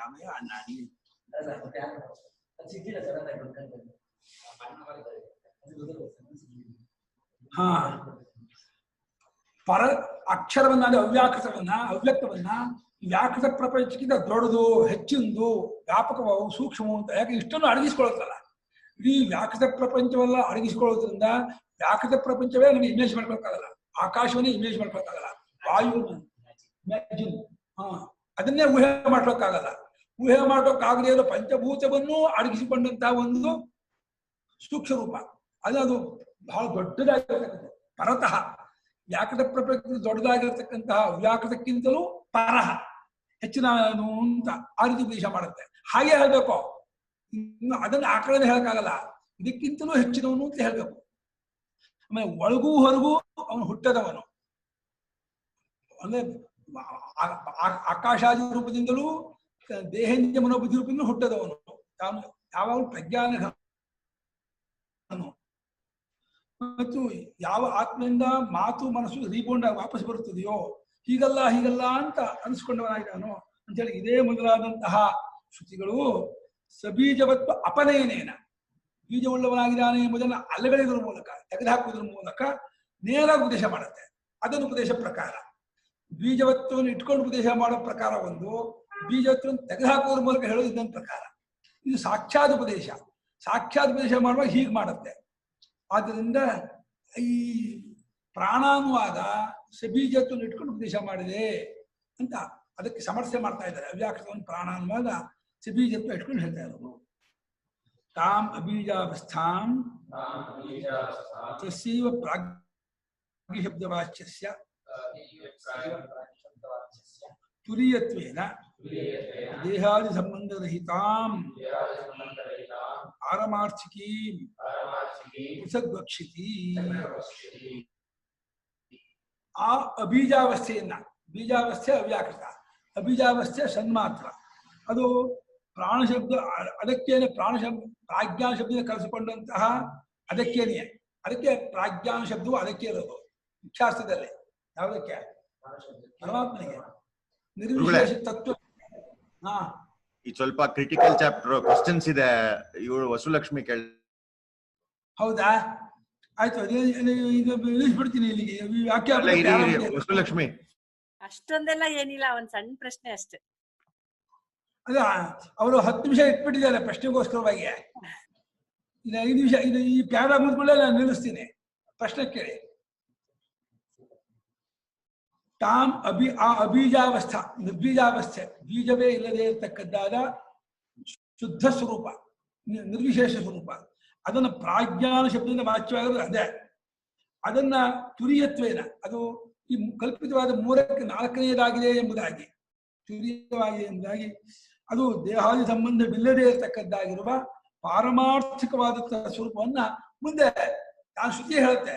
ನಾಂತಃ ಪ್ರಜ್ಞನ್ನ ಬಹಿಷ್ಪ್ರಜ್ಞಂ ನೋ ಭಯದ ಪ್ರಜ್ಞನ್ನ ಪ್ರಜ್ಞಾನಘನನ್ನ ಪ್ರಜ್ಞನ್ನ ಪ್ರಜ್ಞಂ ಅದೃಷ್ಟಮವ್ಯವಹಾರ್ಯಮಗ್ರಾಹ್ಯಮಲಕ್ಷಣಮಚಿಂತ್ಯಮವ್ಯಪದೇಶ್ಯಂ ಏಕಾತ್ಮ ಪ್ರತ್ಯಯಸಾರಂ ಪ್ರಪಂಚೋಪಶಮಂ ಶಾಂತಂ ಶಿವಂ ಅದ್ವೈತಂ ಚತುರ್ಥಂ ಮನ್ಯಂತೆ ಸ ಆತ್ಮ ಸ ವಿಜ್ಞೇಯಾನ್. ಅದು ಬೇರೆ ಹೇಳುತ್ತೆ. ಆದ್ರಿಂದ ಇವಾಗ ಸದ್ಯಕ್ಕೆ ಸಬೀಜಾವಸ್ಥೆ, ಪ್ರಾಜ್ಞಾವಸ್ಥೆ, ಸುಷುಪ್ತಾವಸ್ಥೆ, ಅವ್ಯಾಕೃತಾವಸ್ಥೆ, ಇದು 3ನೇದು. ಈ ವಿಶ್ವತೀಜಸ್ಸಕ್ಕೆ ಹೋಲಿಸ್ಕೊಂಡ್ರೆ ಪ್ರಾಜ್ಞಾ 3ನೇವನು, ತೃತೀಯ ಪಾದ. ಅವನ ಮಣ್ಣನ್ನು ಹೇಳ್ತಾ ಇದ್ದೆ. ಹಾ, ಕೇಳಿದ ಪ್ರಶ್ನೆನ ಗುರುಗಳೇ, ಇಲ್ಲಿ ಅಕ್ಷರಾತ್ ಪರತಃ ಪರಹ ಅಂತ ಹೇಳಿದಾಗ ಅಕ್ಷರವನ್ನ ನಾವು ಇಷ್ಟು ಹೊತ್ತು ಬೃಹದಾರಣ್ಯಕದಲ್ಲಿ ಪರಮಾತ್ಮ ಅಂತಾನೆ ಹೇಳಿತ್ತಲ್ವಾ, ಇಲ್ಲಿ ಮಾತ್ರ ನವ್ಯಾಕೃತ ಅಂತ ತಗೋಬೇಕಾಗಿದೆ ಈಗ? ಹೌದು, ಮುಂಡಕದಲ್ಲಿ ಅಕ್ಷರಾನು ಶಬ್ದಕ್ಕೆ ಅವ್ಯಾಕೃತವನ್ನು ಅಕ್ಷರ ಮುಂಡಕದಲ್ಲಿ ಕರೆದಿದ್ದಾರೆ. ಅದು ನಾಶವಾಗೋದಿಲ್ಲ ಅಂತ. ನಕ್ಷರತಿ ಚಕ್ಷರಂ, ಯಾವುದಕ್ಕೆ ನಾಶವಿದೆಯೋ ಅದು ಕ್ಷರ, ಯಾವುದಕ್ಕೆ ನಾಶವಾಗೋದಿಲ್ವೋ ಅದು ಅಕ್ಷರ. ಇದು ಭಗವದ್ಗೀತೆಯಲ್ಲೂ 15ನೇ ಅಧ್ಯಾಯದಲ್ಲಿ ಯಸ್ಮಾಕ್ಷರಪತೀತೋಹಂ ಅಕ್ಷರಾದಪಿ ಚೋತ್ತಮ, ಅಕ್ಷರಕ್ಕಿಂತಲೂ ಏನ್ ಮಾಡ್ಬಿಡ್ತಾರೆ ಹುಡುಗರು ಅಂದ್ರೆ, ಇವ್ರು ಮಾತಾಡ್ತಾ ಕೂತ್ಕೊಂಡ್ಬಿಡ್ತಾರೆ. ಇಲ್ಲಿ ಈ ಪ್ರಶ್ನೆ ಅಂತ ಆಗ್ತಾ ಇದ್ರೆ ಇವ್ರ ಗಲಾಟೆ, ಇಲ್ಲಿ ಸಂತೆಲೆ ಗಲಾಟೆ. ಹಾಗೆ ಇದು ಇದಾಗಲ್ಲ, ಅವ್ರು ಇನ್ನೂ ಚಿಕ್ಕವ್ರು, ಹೊತ್ತ ಹೋಗಲ್ಲ. ಯಾವಾಗ 11 ಗಂಟೆ ಆಗುತ್ತೆ ನೋಡ್ತಾ ಇರ್ತಾರೆ. 5-5 ನಿಮಿಷ 3 ಸಲ ಗಡಿಯಾರ ನೋಡ್ತಾರೆ. ನಮಗೆ ಟೈಮ್ ಹೋಗಿದ್ದೇ ಗೊತ್ತಾಗಲ್ಲ. ಗೊತ್ತಾಗ್ತಾ ಇಲ್ಲ. ಭಗವದ್ಗೀತೆ ಅದು ಹೇಳ್ತಾ ಇದ್ರೆ ಹೇಳಿ. ಭಗವದ್ಗೀತೆಯಲ್ಲಿ ಪರಮಾತ್ಮನು ದ್ವಾವಿಮೋ ಪುರುಷೋ ಲೋಕೆ ಕ್ಷರಶ್ಚಾಕ್ಷರ ಏವಚ, ಅಲ್ಲಿ ಕ್ಷರ ಅಂದ್ರೆ ಕ್ಷರ ಸರ್ವಾಣಿ ಭೂತಾನಿ ಅಂದ್ರು. ಕೂಟಸ್ಥೋ ಅಕ್ಷರ ಅಂದ್ರೆ ಅವ್ಯಾಕೃತ ಅಂತ. ಕೂಟಸ್ಥೋ ಅಕ್ಷರ ಅಂದ್ರೆ ಪರಮಾತ್ಮ ಅಲ್ಲ. ಹಾಗೆ ಉತ್ತಮ ಪುರುಷಸ್ತ್ವನ್ಯ ಮುಂದಿನ ಶ್ಲೋಕದಲ್ಲಿ ಈ ಎರಡಕ್ಕಿಂತಲೂ ಬೇರೆ ಪುರುಷ ಪರಮಾತ್ಮ, ಅವನು ಬೇರೆ ಅಂತ. ಅಲ್ಲಿ ಅಕ್ಷರ ಅನ್ನೋ ಪದವನ್ನ ಅವ್ಯಾಕೃತಕ್ಕೆ ಭಗವಂತನೂ ಬಳಸಿದ್ದಾನೆ, ಮುಂಡಕ ಶ್ರುತಿಯಲ್ಲೂ ಇದೆ, ಬೇರೆ ಕಡೆ. ಆಮೇಲೆ ಇದರಲ್ಲೂ ಬೃಹದಾರಣ್ಯಕದಲ್ಲೂ ಆಕಾಶಕ್ಕೆ ಅಕ್ಷರ ಅಂತ ಹೇಳಿ ಅವ್ಯಾಕೃತ ಅಕ್ಷರ ಅಂತ ಹೇಳಿದ್ದಾರೆ. ಗಾದಿ ಪ್ರಶ್ನೆಯಲ್ಲಿ ಕಸ್ಮಿನ್ ಖಲು ಆಕಾಶ ಓತಸ್ಥ ಪ್ರೋತಸ್ಥ ಅನ್ನುವಾಗ ಆಕಾಶಕ್ಕೆ ಅಕ್ಷರ ಅಂತ ಪದ ಹಾಕಿದ್ದಾರೆ. ಇನ್ನೊಂದು ನಿರ್ಗುಣ ತತ್ವಕ್ಕೂ ಅಕ್ಷರ ಅಂತ ಹೇಳಿದೆ. ಪರಮಾರ್ಥ ಅಕ್ಷರ, ಪರಮಾರ್ಥವಾದ ಅಕ್ಷರ, ಇದು ಸಾಪೇಕ್ಷವಾದ ಅಕ್ಷರ. ಒಂದು ಹೋಲಿಕೆಯಿಂದ ವ್ಯಾಕೃತ ಪ್ರಪಂಚಕ್ಕೆ ಹೋಲಿಸ್ಕೊಂಡ್ರೆ ಅವ್ಯಾಕೃತ ಪ್ರಪಂಚ ಜಾಸ್ತಿ ಹೋಗ್ತಿರೋದು. ಅದನ್ನ ನಾಶ. ಗುರುಗಳೇ, ಉತ್ತಮ ಪುರುಷ ಕ್ಷರ ಪುರುಷ ಅಕ್ಷರ ಪುರುಷ 3 ಬರುತ್ತಲ್ಲ. ಕ್ಷರ ಪುರುಷ, ಉತ್ತಮ ಪುರುಷ, ಅಕ್ಷರ ಪುರುಷ. ಗುರುಗಳೇ, ನೀವ್ ಹೇಳಿದಂಗೆ ಭಗವದ್ಗೀತೆಯಲ್ಲಿ ಕ್ಷರ ಪುರುಷ, ಅಕ್ಷರ ಪುರುಷ, ಉತ್ತಮ ಪುರುಷ ಅಂತಿದ್ಯಲ್ವಾ? ಹೌದು. ಇಲ್ಲಿ ಪರಮಾತ್ಮನ್ಗೆ ಈ 3ರಲ್ಲಿ ಯಾವ್ದನ್ನ ಸಲ್ಲಿಸ್ಬೇಕಾಗಿರೋದು?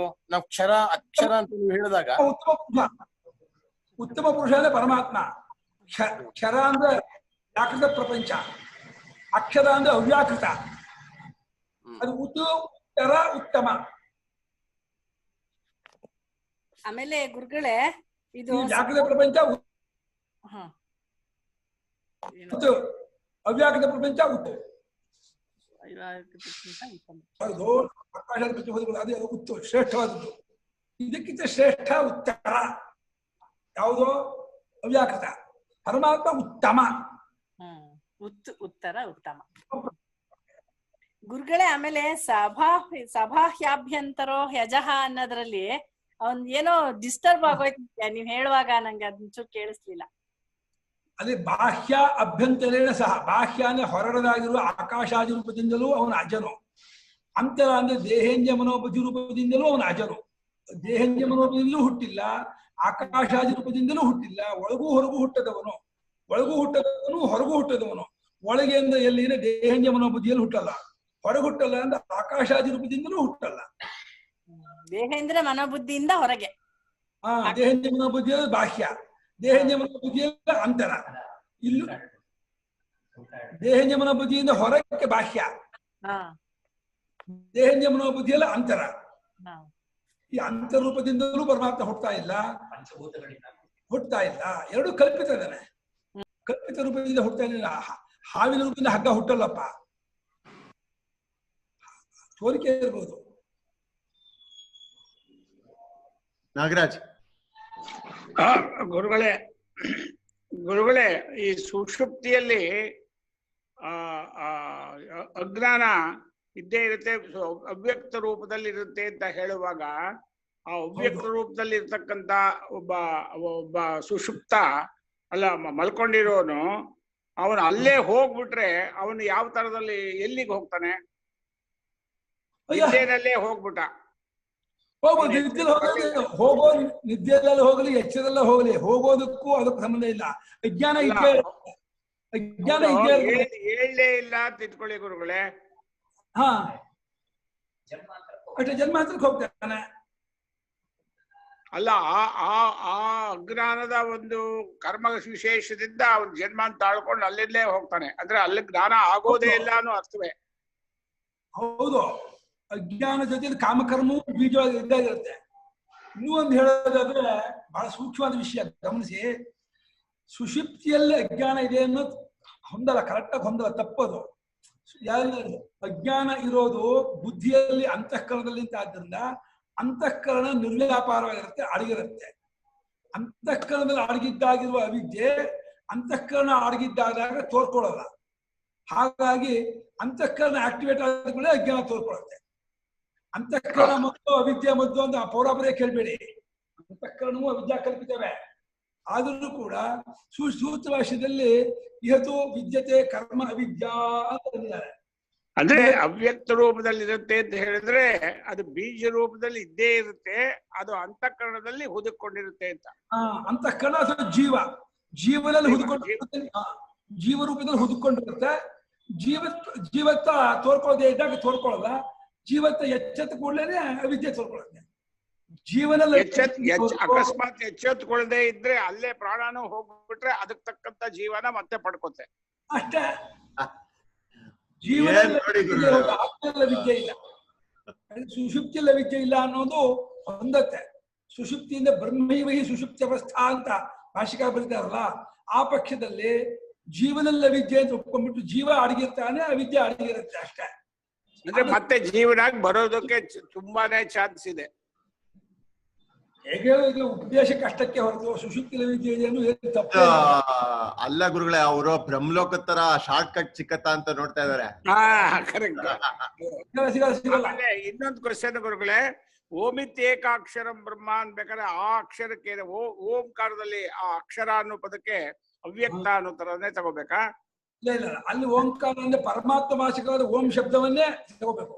ಅದು ಅಕ್ಷರ ಪರಮಾತ್ಮನೇ ಓಂಕಾರ, ಅಭಿಧಾನ ಅಭಿಧೇಯ ವಿಲಕ್ಷಣವಾದಂತ ಪರಮಾತ್ಮನನ್ನೇ ತಗೋಬೇಕು. ಹೌದು, ಪರಮಾತ್ಮನೇ ಓಂ. ಅಲ್ಲ ಗುರುಗಳೇ, ಅವ್ರು ಕೇಳಿದೇನಂದ್ರೆ ಓಂ ಇತ್ಯೇಕಕ್ಷರಂ ಬ್ರಹ್ಮ ಅನ್ನುವಾಗ ಅಕ್ಷರ ಅನ್ನೋ ಪದಕ್ಕೆ ಬ್ರಹ್ಮ ಅಂತ ತಗೋಬೇಕಂತ. ಅಕ್ಷರ ಅಂದ್ರೆ ಅಲ್ಲಿ ವರ್ಣಮಾಲೆಯ ಅಕ್ಷರ ಅಂತ ತಾನೇ ಓಂಗೆ. ಓಂ ಶಬ್ದ ಮಾತ್ರವಾಗಿ ತೋರಿದಿರೋ ವರ್ಣ ಆಗೋದು, ಅದು ಯಾವುದನ್ನು ಹೇಳುತ್ತದೆಯೋ ಅದು ಬ್ರಹ್ಮ ಹೆಸರು ಇದಕ್ಕೆ ಬಂದಿದೆ. ನಾಶರಹಿತ ಪರಮಾತ್ಮನ ಹೇಳೋದ್ರಿಂದ ಇದು ಅಕ್ಷರ ಆಗಿದೆ. ಹಿಂದಿನ ಪ್ಯಾರಾದಲ್ಲಿ ಅವ್ಯಾಕೃತನಿಗೆ ಪ್ರಾಣ ಅನ್ನೋ ಹೆಸರು ಹೇಗೆ ಅನ್ನೋದಕ್ಕೆ ಏನ್ ಯುಕ್ತಿಯನ್ನ ಬಳಸಿದ್ದಾರೆ, ಆ ಯುಕ್ತಿಯನ್ನು ಉಪಯೋಗಿಸ್ಕೊಂಡು ಯಾವ ಶಬ್ದಕ್ಕೂ ವಾಚ್ಯವಲ್ಲದ ಚೈತನ್ಯವನ್ನ, ಎಲ್ಲ ತೋರಿಕೆಗೂ ಕಾರಣವಾಗಿರುವ ಚೈತನ್ಯವನ್ನ ತೋರಿಕೆಯ ಎಲ್ಲ ಹೆಸರುಗಳಿಂದಾನು ನಾವು ಸಂಬೋಧಿಸಬಹುದಲ್ವಾ? ಅದೇ ಓಂಕಾರ. ತೋರಿಕೆ ಎಲ್ಲಕ್ಕೂ ಸೇರಿ ಏನ್ ಹೆಸರು ಅಂದ್ರೆ ಓಂ, ಅದನ್ನ ಹೇಳ್ತಾ ಇದೀವಿ ಅಂತ. ಹೇಗೆ ಮನೆ ಅಂತಂದ್ರೆ ಅಡಿಗೆ ಮನೆ, ಬಾತ್ರೂಮು, ಹಾಲು ರೂಮ್ ಎಲ್ಲ ಸೇರಿಸಿ ಮನೆ ಸೇರಿಸರು, ಈ ತೋರಿಕೆ ಎಲ್ಲಾ ಶಬ್ದಕ್ಕೂ ಸೇರಿಸಿ ಓಂ ಅಂತ ಕರೆದ್ಬಿಟ್ಟು ಅದು ಪರಮಾತ್ಮ ವಾಚಕ ಅಂತ ಹೇಳ್ತಾ ಇದ್ದಾರೆ. ಆದ್ರೆ ನೀವು ಸಮಷ್ಟಿಯಾಗಿ ಎಲ್ಲ ಶಬ್ದ ತಗೊಂಡ್ರಿ, ಒಂದೊಂದು ಶಬ್ದ, ಈಗ ಪ್ರಾಣ ಅನ್ನೋ ಒಂದು ಶಬ್ದನ ಅಕ್ಷರಕ್ಕೆ ಹೆಂಗ್ ಹಾಕಿದ್ವಿ, ಅಕ್ಷರ ಅನ್ನೋ ಶಬ್ದನ ಚೈತನ್ಯಕ್ಕೆ ಹೇಗ್ ಹಾಕಿದ್ವಿ, ಹಾಗೆ ನಾವಿಲ್ಲಿ ಏನು ಪೆನ್ಸಿಲ್ ಪುಸ್ತಕ ಅಂತ ಕರಿತೀವಿ ಅದು ಪರಮಾತ್ಮನ ಇದೇನೆ ಅಂತ ಹೌದೌದು. ಯಾಕಂದ್ರೆ ತಗೋಬಹುದು, ಸಮಷ್ಟಿಯಾಗೂ ತಗೋಬಹುದು. ಅಲ್ಲಿ ಇರುವ ಅರಿವನ್ನೇ ಪುಸ್ತಕ ಅಂತಿದೀವಿ. ಸರಿ ಗುರು. ಇರುವ ಅರಿವು ಬಿಟ್ಟು ಪುಸ್ತಕ ಇಲ್ಲ, ಅದು ಇರುವ ಪುಸ್ತಕ ಹೆಸರು, ಆ ಇರುವ ಅರಿವಿಗೆ ಹೆಸರು. 5 ನಿಮಿಷ ಇದೆ, ಸಣ್ಣ ಪ್ಯಾರ ಇದೆ. ಒಂದ್ ನಿಮಿಷ ಗುರುಗಳೇ ಹೇಳಿ.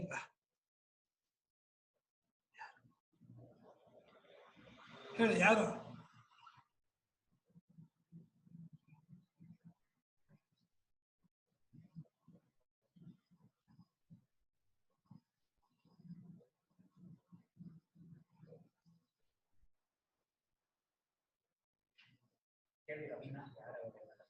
ರವೀಂದ್ರ ಮಾತಾಡೋದಕ್ಕೆ ಕೇಳಿಸ್ತಾ ಇಲ್ಲ. ರವೀಂದ್ರ ಹೇಳಿ. ಇಲ್ಲ, ನಾಗರಾಜ್ ಏನೋ ಕೇಳ್ತಾ ಇದ್ರು, ಅವ್ರದ್ದು ಮ್ಯೂಟ್ ತೆಗೆದ್ಬಿಟ್ಟು ಹೇಳಿ. ಮ್ಯೂಟ್ ತೆಗೀರಿ. ಅವ್ರ ಫೋನ್ ಇಂದ ಹೇಳಿ, ಪದ್ಮ ಅವ್ರ ಫೋನ್ ಇಂದ. ಇಲ್ಲ ಅದೇ ಪದ್ಮ ಅವ್ರ ಫೋನೇ ಇದು. ಅಲ್ಲ, ಇವಾಗ ಹೇಳಿ, ಅದ್ರೊಳಗೆ ಹೇಳಿ, ಪರವಾಗಿಲ್ಲ. ಏನಂತ ಹೇಳಿ? ನಾನು ಇಲ್ಲ, ನಂದಾಯ್ತು ಗುರುಗಳೇ ಕ್ವಶನ್. ಆಯ್ತಾ? ಸರಿ. ಬೀಜಾವಸ್ಥಾಪಿ ಕಿಂಚಿದವೇದಶಮಿತಿ ಸ್ಥಿತಸ್ಯ ಪ್ರತ್ಯೇಕದರ್ಶನಾತ್ ದೇಹೇ ಅನುಭೂಯತೆ ಏವ ಇತಿ ಯಥಾ ದೇಹೇ ವ್ಯವಸ್ಥಿತಃ ಇತ್ಯುಚ್ಯತೆ. ಅಲ್ಲ, ಸುಷುಪ್ತಿಯಲ್ಲಿ ಬೀಜಾವಸ್ಥೆ ಇದೆ ಅಂತ ಹೆಂಗ್ ಗೊತ್ತು? ಹೆಂಗ್ ಹೇಳ್ತೀರಾ ನೀವು? ಅದು ಯುಕ್ತಿ ಏನು ಅಂತ ಅದು ಉತ್ತರ ಕೊಡ್ತಾ ಇದ್ದಾರೆ. ಆ ಸುಷುಪ್ತಿಯು ಅವಿದ್ಯಾ ಕಾಮಕರ್ಮಗಳ ಬೀಜಾವಸ್ಥೆ, ಸೂಕ್ಷ್ಮಾವಸ್ಥೆ. ಹೆಂಗೆ ಅಂತ ಕೇಳಿದ್ರೆ, ಎಚ್ಚೆತ್ತವನು ಏನಪ್ಪ ಇಷ್ಟೊತ್ತು ಏನ್ ಮಾಡ್ತಿದ್ದೆ, ಹಿಂಗೆ ಏನ್ ಗೊತ್ತಾಯ್ತು ಅಂತ ಕೇಳಿದ್ರೆ, ಕಿಂಚಿದ ಅವೇದಿಶಂ ಸುಖಮಹಮಸ್ವಾಕ್ಷಂ, ಸುಖವಾಗಿದ್ದೇ ಮಾಡಿದೆ, ನಾನು ಏನನ್ನೂ ಅರಿಲಿಲ್ಲ ಅಂತ ಹೇಳಿ ಅಜ್ಞಾನವನ್ನು ಪರಾಮರ್ಶೆ ಮಾಡ್ತಾನೆ. ಏನನ್ನೂ ಅರಿಯಲಿಲ್ಲ ಅನ್ನೋದು ಅಜ್ಞಾನ. ಅವಿದ್ಯೆ ಅಜ್ಞಾನ ಎಲ್ಲ ಒಂದೇ ಅರ್ಥ. ನಾನು ಏನನ್ನೂ ಅರಿಯಲಿಲ್ಲ ಅಂತ ಹೇಳಿ ಎಚ್ಚೆತ್ತವನು ಈ ರೀತಿ ಅರಿವನ್ನು ಮಾಡ್ಕೊಳ್ತಾನಾದ್ದರಿಂದ ಆ ಅಜ್ಞಾನವು ದೇಹದಲ್ಲೇ ಅನುಭವಕ್ಕೆ ಬರುತ್ತೆ. ತೇಜಸ್ಸುನು ದೇಹದಲ್ಲೇ ಅನುಭವ ಬರ್ತಾನೆ, ವಿಶ್ವನು ದೇಹದಲ್ಲೇ ಅನುಭವ ಬರ್ತಾನೆ. ನೋಡಿ, ವಿಶ್ವನು ಇಡೀ ಅಖಂಡ ಜಗದಾತ್ಮನಾದರೂ ಅವನ ಅಭಿವ್ಯಕ್ತಿ, ಅವನು ಗುರುತಿಸೋದು ದೇಹದಲ್ಲೇ. ತೇಜಸ್ಸನು ಇಡೀ ಸ್ವಪ್ರಪಂಚ ತುಂಬಿಕೊಂಡವನಾದರೂ ಮನಸ್ಸಿನ ಮೂಲಕವಾಗಿ ತೋರ್ಬರ್ತಾನೆ, ದೇಹದೊಳಗೆ ತೋರ್ಬರ್ತಾನೆ. ಹಾಗೆ ಪ್ರಾಜ್ಞನು ಸಮಸ್ತ ವಿಶೇಷಗಳನ್ನೆಲ್ಲ ಬಿಟ್ಕೊಂಡವನಾಗಿದ್ದರೂ ಬೀಜಾವಸ್ಥೆ ಆದರೂ ಕೂಡ ದೇಹದಲ್ಲಿಯೇ ಏನೂ ಗೊತ್ತಾಗ್ಲಿಲ್ಲ ಅಂತ ತೋರ್ಬರ್ತಾನೆ. ಸುಷುಪ್ತಿಯಲ್ಲಿ ಏನೂ ಅರಿವಾಗ್ಲಿಲ್ಲ ಅಂತ ಎಚ್ಚರ ಪರಾಮರ್ಶೆ ಮಾಡ್ತಾರೆ. ಎಚ್ಚರದಲ್ಲಿ ಏನೂ ಅರಿವಾಗ್ಲಿಲ್ಲ ಅಂತ ಪರಾಮರ್ಶೆ ಮಾಡ್ತಾ ಇರೋದ್ರಿಂದ ಪ್ರಾಜ್ಞನ ಪರಾಮರ್ಶೆ ಆಯಿತು. ಕನಸಿನಲ್ಲಿ ನಾನು ಎಲ್ಲವನ್ನು ಮನಸ್ಸಿನಲ್ಲೇ ನೋಡ್ತಾ ಇದ್ದೆ ಅಂತ ಹೇಳಿ ಅದು ದೇಹದೊಳಗೆ ಆಗುವಂತಹ ಮನಸ್ಸಿನ ಅನುಭವವನ್ನ ಇಟ್ಕೊಂಡು ಮನಸ್ಸಿನಲ್ಲೇ ತೇಜಸ ಗೊತ್ತಾಗ್ತಾನೆ. ಹಾಗೆ ಕಣ್ಣಲ್ಲೇ ವಿಶ್ವ ಗೊತ್ತಾಗ್ತಾ ಇದ್ದಾನೆ. ಈಗ ತ್ರಿಧಾ ದೇಹೇ ವ್ಯವಸ್ಥಿತ, 3 ಪ್ರಕಾರವಾಗಿ ಪರಮಾತ್ಮ ಎಚ್ಚರದಲ್ಲೇ ಗೊತ್ತಾಗುತ್ತೆ. ಮುಂಚೆ ಎಚ್ಚರದಲ್ಲಿ ಕಲ್ಪನಾಲೋಕದಲ್ಲಿ ಈಗ ಬ್ಲೈಂಡ್ ಸ್ಟೇಟ್ ಅಲ್ಲಿ ಅನ್ನೋದಕ್ಕೆ ಇದು ಇನ್ನೊಂದೇ. ಎಚ್ಚರ ಆದವನೇನೆ ಎಚ್ಚರದಲ್ಲಿ ನಮ್ಗೆ ಏನು ಗೊತ್ತಾಗಲ್ಲ. ಮೊದಲು ಹೇಳಿದ್ದು ಎಚ್ಚರದಲ್ಲಿದ್ದಾಗ ನಂಗೆ ಏನು ಹರಿತಿಲ್ಲ, ಅರ್ಥ ಆಗ್ತಿಲ್ಲ ಅಂತ ಬ್ಲಾಂಕ್ ಆಗಿರ್ತೀವಲ್ಲ, ಅದೇ ಪ್ರಾಜ್ಞಾವಸ್ಥೆ, ಸುಷುಪ್ತಾವಸ್ಥೆ ಅಂತ ಒಂದು ಹೇಳಿದ್ರು. ಈಗ ಸುಷುಪ್ತಿ ಅನುಭವವನ್ನು ಪರಾಮರ್ಶೆ ಮಾಡೋದ್ರಿಂದಲೂ ಪ್ರಾಜ್ಞನ ಪರಾಮರ್ಶೆ ಅಂತ ಇದ್ದಾರೆ ಗುರುಗಳೇ. ಇವಾಗ ದೇಹದಲ್ಲಿ ಕನ್ಸಾಗಲ್ಲ ಅಂತ ಇಷ್ಟು ದಿವಸ ಹೇಳಿದ್ರಲ್ವಾ, ಈಗ ದೇಹದಲ್ಲೇ ಬರ್ತಾನೆ ಅಂತ ಅಂದ್ರೆ ಅದನ್ನ ಕನಸಲ್ಲ ಇದು, ಹ? ಗುರುತಾಗೋದು ಅಲ್ಲ. ನೀವು ವಿಚಾರ ಮಾಡೋದು ಎಲ್ಲಮ್ಮ, ಪ್ರಾಜ್ಞನ ವಿಚಾರ ಮಾಡುದು, ತೇಜಸ್ಸಿನ ವಿಚಾರ ಮಾಡುದು, ವಿಷ್ಣು ವಿಚಾರ ಮಾಡೋದು, ದೇಹದಲ್ಲ ಹೊರಗಡೆ ವಿಚಾರ ಮಾಡ್ತೀರಾ? ಅಲ್ಲ, ಎಲ್ಲಿ ವಿಚಾರ ಮಾಡ್ತೀರಾ ಅಲ್ಲಿ ಗೊತ್ತಾಗ್ತಾ ಇದ್ದಾನೆ ಅಂತ ಇದ್ದಾರೆ, ಗೊತ್ತಾಗ್ತಾ ಇದ್ದಾನೆ ಅಂತ ಇದ್ದಾರೆ ಹೊರತು ಇದು ಅಲ್ಲೇ ಇರೋದು ಅಂತಿಲ್ಲ. ಜಾಗೃತ ದೃಷ್ಟಿಯಿಂದ ನಿಮ್ಗೆ ಗೊತ್ತಾಗೋ ದೇಹದೊಳಗೆ ತಾನೆ, ವಿಚಾರ ಮಾಡೋ ದೇಹದಲ್ಲೇ ತಾನೆ, ನಿಮ್ ಮನಸ್ಸು ಬುದ್ಧಿ ಇರೋ ದೇಹದೊಳಗೆ ತಾನೆ. ಹಾಗೆ ಅದನ್ನ ಇಟ್ಕೊಂಡು ಇದೊಂಥರ ಉದ್ದೇಶ. ಇದು ಯಾವ ರೀತಿ ಹೇಳಿದ್ರೆ ನಿಮ್ಗೆ ತತ್ವ ಗೊತ್ತಾಗುತ್ತೆ ಅಂತ ಮುಖ್ಯವೇ ಹೊರತು ಅವನು ಎಲ್ಲಿದ್ದಾನೆ ಅಂತ ಹೇಳೋದು ಮುಖ್ಯ ಅಲ್ಲ. ತತ್ವ ಗೊತ್ತಾಗಬೇಕು, ಪರಮಾರ್ಥ ಗೊತ್ತಾಗಬೇಕು. ಅದಕ್ಕೆ ಬೇರೆ ಬೇರೆ ಬೇರೆ ವಿಧಗಳಾಯ್ತದೆ. ನಾವು ವ್ಯವಹಾರದಲ್ಲಿ ನಾವು ಇಚ್ಛಾಕಾಸು ನಿದ್ರೆ ವಿಚಾರವನ್ನು ದೇಹದಲ್ಲೇ ಮಾಡೋದು, ಅದನ್ನ ದೇಹದಲ್ಲೇ ಗೊತ್ತಾಗ್ತಾ ಇದ್ದಾರೆ ಅಂತ ಇದ್ದಾರೆ 3 ದಿನವೇ. ತಪ್ಪೇನಿಲ್ಲ, ದೇಹದಲ್ಲೇ ವಿಚಾರ ಮಾಡೋರಾದ್ಮೇಲೆ ತಿಳ್ಕೊಳ್ಳೋದು ದೇಹದಲ್ಲೇ ಆದ್ಮೇಲೆ ಅಲ್ಲಿ ಗೊತ್ತಾಗ್ತಾ ಇರೋನು ದೇಹದಲ್ಲೇ ಅಂತಂದ್ರೆ ತಪ್ಪೇನು? ಒಂದು ಹಂತ ತಪ್ಪಿಲ್ಲ ಗುರುಗಳೇ, ಅದ್ ನಮ್ಗೆಲ್ಲ ಗೊತ್ತಿರೋದೇ ಆತರ. ಆದ್ರೆ ದೇಹದಲ್ಲಿ ಅಲ್ಲ ಅನ್ನೋದನ್ನ ಇನ್ನೊಂದ್ ಸ್ವಲ್ಪ ಚೆನ್ನಾಗಿ ತಿಳ್ಕೊಬೇಕಾದ್ರೆ ಅವಾಗ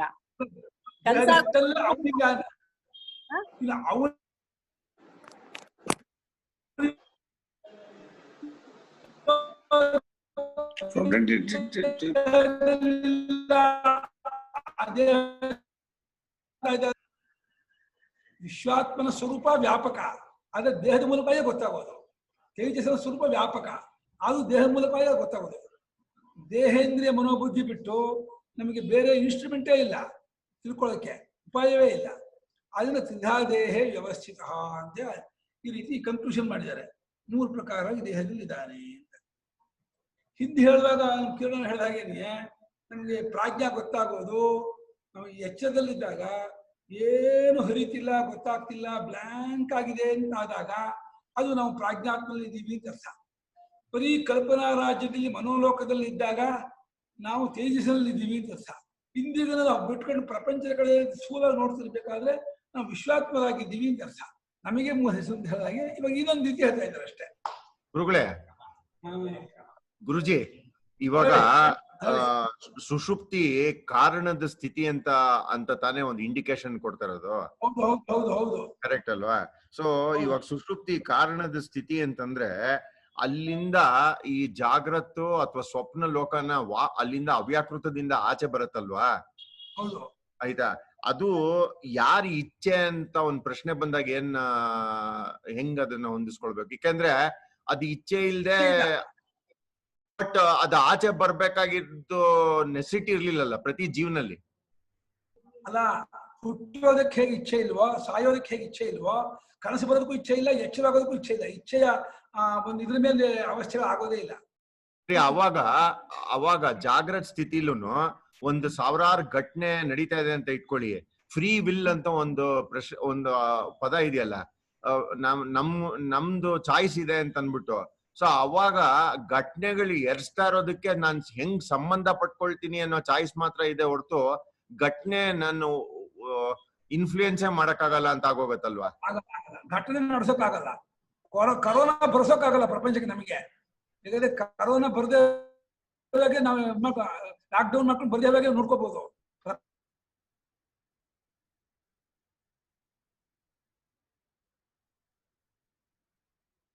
ಇಲ್ಲ, ಎಲ್ಲ ಅದು ಹಂಗೆ ಇಂಪಾರ್ಟೆಂಟ್.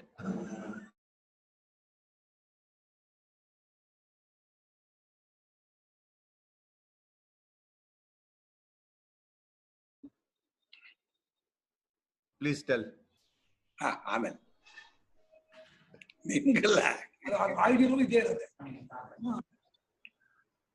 ನೀವ್ ಹೇಳಿದ್ ಏನು ಕೇಳಿಸ್ಲಿಲ್ಲ ಗುರುಗಳೇ.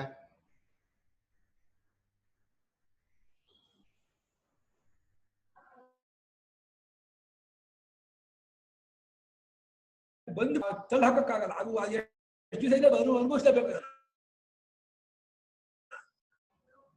ಹಾಗೆ ಏನಾದ್ರು ತಲೆನೋವು, ಕಾಲು ನೋವು ಬಂದ್ಬಿಡ್ತು ಅಂದ್ಕೊಳ್ಳಿ, ನಮ್ಗೆ ಅದು ಬರ್ದೇ ಇರೋ ಮಾಡ್ಕೊಳಕ್ಕಾಗಲ್ಲ. ಅದು ಬಂದ್ಮೇಲೆ ಅದು ಎಷ್ಟೋ ದಿವಸ ಇದ್ದು ಹೋಗುತ್ತೆ, ಅದು ತಾನೇ ಹೋಗುತ್ತೆ. ಸ್ವಲ್ಪ ದಿವಸ ಆದ್ಮೇಲೆ ಅಲ್ಲೂ ನಿಮ್ಗೆ ಆಗುತ್ತೆ. ಏನಪ್ಪ, ಡಾಕ್ಟರ್ ಹತ್ರ ಹೋಗ್ಬೋದು, ಔಷಧಿ ಬರ್ತಾ ಹೋಗೋದು ಮಾಡ್ಬೋದು. ಕರ್ಮ ಮುಗಿತು ಅಂದ್ರೆ ತಾನೇ ಹೋಗುತ್ತೆ. ನಮ್ಗೆ ಕರ್ಮ ಕಾಣಲ್ವಲ್ಲ, ಗೊತ್ತಾಗಲ್ವಲ್ಲ, ಅದನ್ನೇ ಪ್ರಯತ್ನ ಮಾಡ್ತೀವಿ ಅಷ್ಟೇ.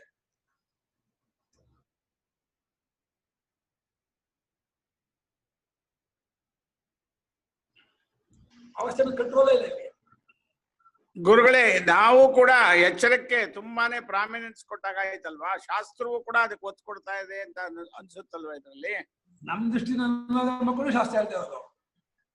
ಶಾಸ್ತ್ರ ನಾವು ಯಾವ ರೀತಿ ಇದೀವಿ ನೋಡ್ಕೊಂಡೆ ನಮ್ಮ ಹೇಳ್ತಾ ಇದೆ. ಅಲ್ಲ, ಒಂದು ಎಚ್ಚರಕ್ಕೆ ಒತ್ತು ಕೊಡಬಾರದು ಅಂತ ಒಂದು ಎಂಫಸೈಸ್ ಕೊಡೋ ಕಡೆನಲ್ಲಿ ಜ್ಞಾನದ ವಿಚಾರನ ತಿಳ್ಕೊಳ್ಳೋದಕ್ಕೆ ಅದು ಮಾರ್ಗ ಅಂತ ಹೇಳುವಾಗ ಇದನ್ನ ಒತ್ತು ಕೊಡ್ತಾರೆ. ಒಂದ್ ಕಡೆಯಲ್ಲಿ ಅದನ್ನ ಬಿಟ್ಕೋಬೇಕು, ಅದ್ರದ್ದು ಒತ್ತಾಸೆಯಿಂದ ನಾವು ನೋಡೋ ಆಂಗಲ್ ಅಲ್ಲಿ ಹೋಗ್ಬಾರ್ದು ಅಂತ ಹೇಳುವಾಗ ಎಚ್ಚರಕ್ಕೆ ಒಂದು ಬೇರೆ ರೀತಿ ನೋಡ್ತೀವಿ. ಈ ಎರಡು ರೀತಿಯಲ್ಲಿ ನೋಡುವಂತ ಒಂದು ಕ್ರಮದಲ್ಲಿ ಶಾಸ್ತ್ರ ಯಾವ ತರದಲ್ಲಿ ಎಲ್ಲಿ ಹೇಳ್ತಾ ಇದೆ ಅನ್ನುವಂಥದ್ದನ್ನ ವಿಮರ್ಶೆ ಮಾಡ್ಕೊಂಡು ತಿಳ್ಕೊಬೇಕಾ? ಹೌದು, ಎಲ್ಲಿ ಎಚ್ಚರ ದೃಷ್ಟಿಯಲ್ಲಿ ಹೇಳ್ತಾ ಇದೆ, ಎಲ್ಲಿ ಯಾವ ಅವಸ್ಥೆ ದೃಷ್ಟಿ ಹೇಳ್ತಾ ಇದೆ ಅದನ್ನು ನೋಡ್ಕೋಬೇಕು. ಅಂದ್ರೆ ಎಲ್ಲಿ ಅಲ್ಲ, ಅದು ಎಲ್ಲಿ ಪಾರ್ಷಿಯಲ್ ಆಗಿ ಎಚ್ಚರಕ್ಕಿದೆ, ಎಲ್ಲಿ ಇಂಪಾರ್ಷಿಯಲ್ ಆಗಿದೆ ಅನ್ನೋದನ್ನ ನಾವೇ ತಿಳ್ಕೊಬೇಕಾ? ಹೌದು ಹೌದು. ಅದು ಒಂಥರ ಈ ಅಧ್ಯಾರೋಪ ಅಪವಾದದ ಕ್ರಮದಲ್ಲಿ ಜನವರ ಗಂಟು ಬಿಚ್ಚುವಾಗ ಈ ಕಡೆ ಇರೋ ಗೊಂಚಲು ಆ ಕಡೆಗೆ ಹೋಗತ್ತೆ, ಕೆಲವು ಸಲ ಆ ಕಡೆ ಗೊಂಚಲು ಈ ಕಡೆ ಬರ್ತಾ ಇರತ್ತೆ. ಹಂಗೆ ಕರ್ಗಿ ಕೊನೆಗೆ ಜನವರ ಕ್ಲೀನ್ ಆಗ್ಬೇಕು. ಯಾಕಂದ್ರೆ ಕೊನೆಗೆ ಎರಡಿಲ್ದಿರೋ ಒಂದಕ್ಕೆ ಹೋಗ್ಬೇಕು, ಇನ್ನೇನು ಆಪ್ಷನ್ನೇ ಇಲ್ಲ. ತತ್ವಜ್ಞಾನ ಮುಖ್ಯವಾದ್ರಿಂದ ಈ ಪ್ರಕ್ರಿಯೆಯಲ್ಲಿ ಹೆಚ್ಚಿಗೆ ಆಗಲ್ಲ. ಎರಡಿಲ್ದೇ ಇರೋ ಒಂದಕ್ಕೆ ಹೋಗ್ಲೇಬೇಕು ಅನ್ನುವಂಥದ್ದು ಇಟ್ಕೊಂಡ್ಬಿಟ್ಟಿರೋದ್ರಿಂದ ಶಾಸ್ತ್ರಕ್ಕೆ ವ್ಯತಿರಿಕ್ತ ನಾವು ಅದನ್ನ ವ್ಯತಿರಿಕ್ತವಾಗಿರೋದನ್ನ ಹೇಳ್ಬಾರ್ದು ಅಂತ ಒಂದು ಪಾರ್ಶಿಯಾಲಿಟಿ ಕ್ವಶನ್ ಬರುತ್ತಲ್ಲಿ. ಅಲ್ಲ, ಬಟ್ ಅದು ಒಂಥರ ಥಿಯರಿಟಿಕಲ್ ಡೆಸ್ಟಿನೇಷನ್ ತರ ಅಲ್ಲ, ಅದು ಒಂದ್ ಕಡೆ ಚಪ್ಲಾನು ತೋರಿಸ್ತಾನಲ್ವಾ, ಆ ಚಪ್ಲ ಇರೋದ್ರಿಂದಾನೇ ನಂಬಿರೋದು. ಅದು ಸುಮ್ನೆ ಶ್ರದ್ಧಾ ವಿಚಾರದಲ್ಲಿ ನಂಬಿಲ್ಲ ಎರಡಿಲ್ದಿರೋ ಒಂದು ಅಂತ. ಆ ಎರಡಿಲ್ದಿರೋ ಒಂದು ಅನ್ನೋದು ಇದೆ, ಅಲ್ಲಿ ಉಳಿಯಕ್ ಆಗ್ತಾ ಇಲ್ಲ ಅನ್ನೋ ದಿಕ್ಕಲ್ಲಿ ಹೋಗ್ತಾ ಇದೀವಿ ಹೊರತು ಅದ್ರ ಮೇಲೆ ಕ್ವಶನ್ ಇಲ್ಲಲ್ಲ ಈ ಮುಮುಕ್ಷುಗೆ. ಅಲ್ಲ, ಮುಮುಕ್ಷಿಗೆ ಅದ್ರ ಮೇಲೆ ಕ್ವಶನ್ ಇಲ್ಲದೆ ಇದ್ರು ಅದನ್ನ ದಟ್ ಹೈಪಥೆಸಿಸ್ ಅಥವಾ ಸಪೋಸಿಷನ್ ಅನ್ನು ಕಂಪ್ಲೀಟ್ ಆಗಿ ಇಟ್ಕೊಂಡ್ಬಿಟ್ಟಿದೀವಿ. Not as a belief, not as a belief, as a fleeting experience ಇದ್ದೇ ಇದೆಯಲ್ಲ. ಇಟ್ ಇಸ್ ನಾಟ್ ಎಕ್ಸ್ಪೀರಿಯನ್ಸ್ ಮುಂಚೆ ಬರಲ್ಲಪ್ಪ, ಎಕ್ಸ್ಪೀರಿಯನ್ಸ್ ಮುಂಚೆ ಬರಲ್ಲ.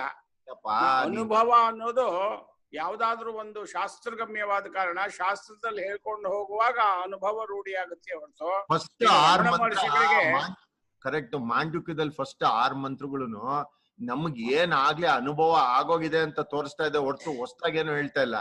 ಇನ್ ಮುಂದೆ ಹೊಸ್ದಾಗ್ ಹೇಳುತ್ತೆ, ನೋಡು ಅನ್ಕೊಂಡಿದ್ಯಲ್ಲ ಇದು ಅಂತ ಅನ್ಬಿಟ್ಟು. ಬಟ್ ಇವಾಗ ಶುರು ಮಾಡುವಾಗ ಆಗಿರೋದನ್ನೇ ಹೇಳ್ತಾ ಇರೋದು. ಅದು ಎಕ್ಸ್ಪೀರಿಯನ್ಸ್ ನ ಶ್ರದ್ಧೆ ವಿಚಾರನೇ ಇಲ್ಲಲ್ಲ ಇದ್ರೊಳಗಡೆ. ಅಲ್ಲ, ಈಗ ಆಗ್ತಾ ಇರೋದು ಸರಿ. ನಾವು ಎಚ್ಚರಕ್ಕೆ ಪ್ರಾಮಿನೆನ್ಸ್ ಕೊಡಬಾರದು ಅಂತ ಒಂದ್ ಕಡೆ ಹೇಳ್ಕೊಂಡು ಹೋಗುವಾಗ ಇಲ್ಲಿ ಎಚ್ಚರಕ್ಕೆ ಶಾಸ್ತ್ರವೇ ಕೊಟ್ಬಿಟ್ಟು ಎಚ್ಚರದ ಸ್ಥಿತಿಯಿಂದ ಹೀಗೆ ಹೇಳ್ತೀವಿ, ಎಚ್ಚರದ ಸ್ಥಿತಿಯಿಂದ ಹಾಗೆ ಹೇಳ್ತೀವಿ, ಕನಸನ್ನ ನಿದ್ದೆಯನ್ನ ಅಂದ್ರೆ ಅಷ್ಟೇ. ಗೊಂಚಲು ಈ ಕಡೆ ಆ ಕಡೆ ಓಡಾಡ್ತಾ ಇದೆ ಅಷ್ಟೇ. ಅದನ್ನ ಅಧ್ಯಾರೋಪ 2 ದಡ ಮುಟ್ಟೋ ಫಿಶ್ ಯಾವ ದಡಕ್ಕೂ ಸೇರಿಲ್ಲ. ಅಲ್ಲ, ಬಲುಮಟ್ಟಿಗೆ ಶಾಸ್ತ್ರ ಜಾಗೃತ ದೃಷ್ಟಿಯಿಂದಲೇ ಹೇಳೋದು. ಯಾಕಂದ್ರೆ ಜನರೆಲ್ಲ ಯಾರನ್ನು ಒಪ್ಕೊಂಡಿದಾರೋ ಸತ್ಯ ಅದ ದೃಷ್ಟಿಯಿಂದಲೇ ಹೇಳೋದು ಜಾಸ್ತಿ. ಕೆಲವೊಮ್ಮೆ ಅವಸ್ಥಾ ದೃಷ್ಟಿಯಿಂದ ಹೇಳುತ್ತೆ ಹೊರತು ಯಾವ ದೃಷ್ಟಿಯಿಂದ ಹೇಳುತ್ತೆ ಮುಖ್ಯ ಅಲ್ಲ. ತತ್ವ ಹೇಗೆ ಹೇಳ್ತಾ ಇದೆ ಅನ್ನೋದು ಮುಖ್ಯ ಅಷ್ಟೇ. ದೃಷ್ಟಿ ಯಾವ್ದಾದ್ರು ಇಟ್ಕೊಳ್ಳಿ, ತತ್ವವನ್ನು ಹೇಗೆ ಇಂಡಿಕೇಟ್ ಮಾಡ್ಕೊಂಡು ಮುಖ್ಯ. ಹಾಕುಗ ಓಂ ಭದ್ರಂ ಕರ್ಣೇ ವಿಷ್ಣುಯಾಮ ದೇವಾಃ ಭದ್ರಂ ಪಶ್ಯೇಮಾಕ್ಷಭಿರ್ಯಜತ್ರಾಃ.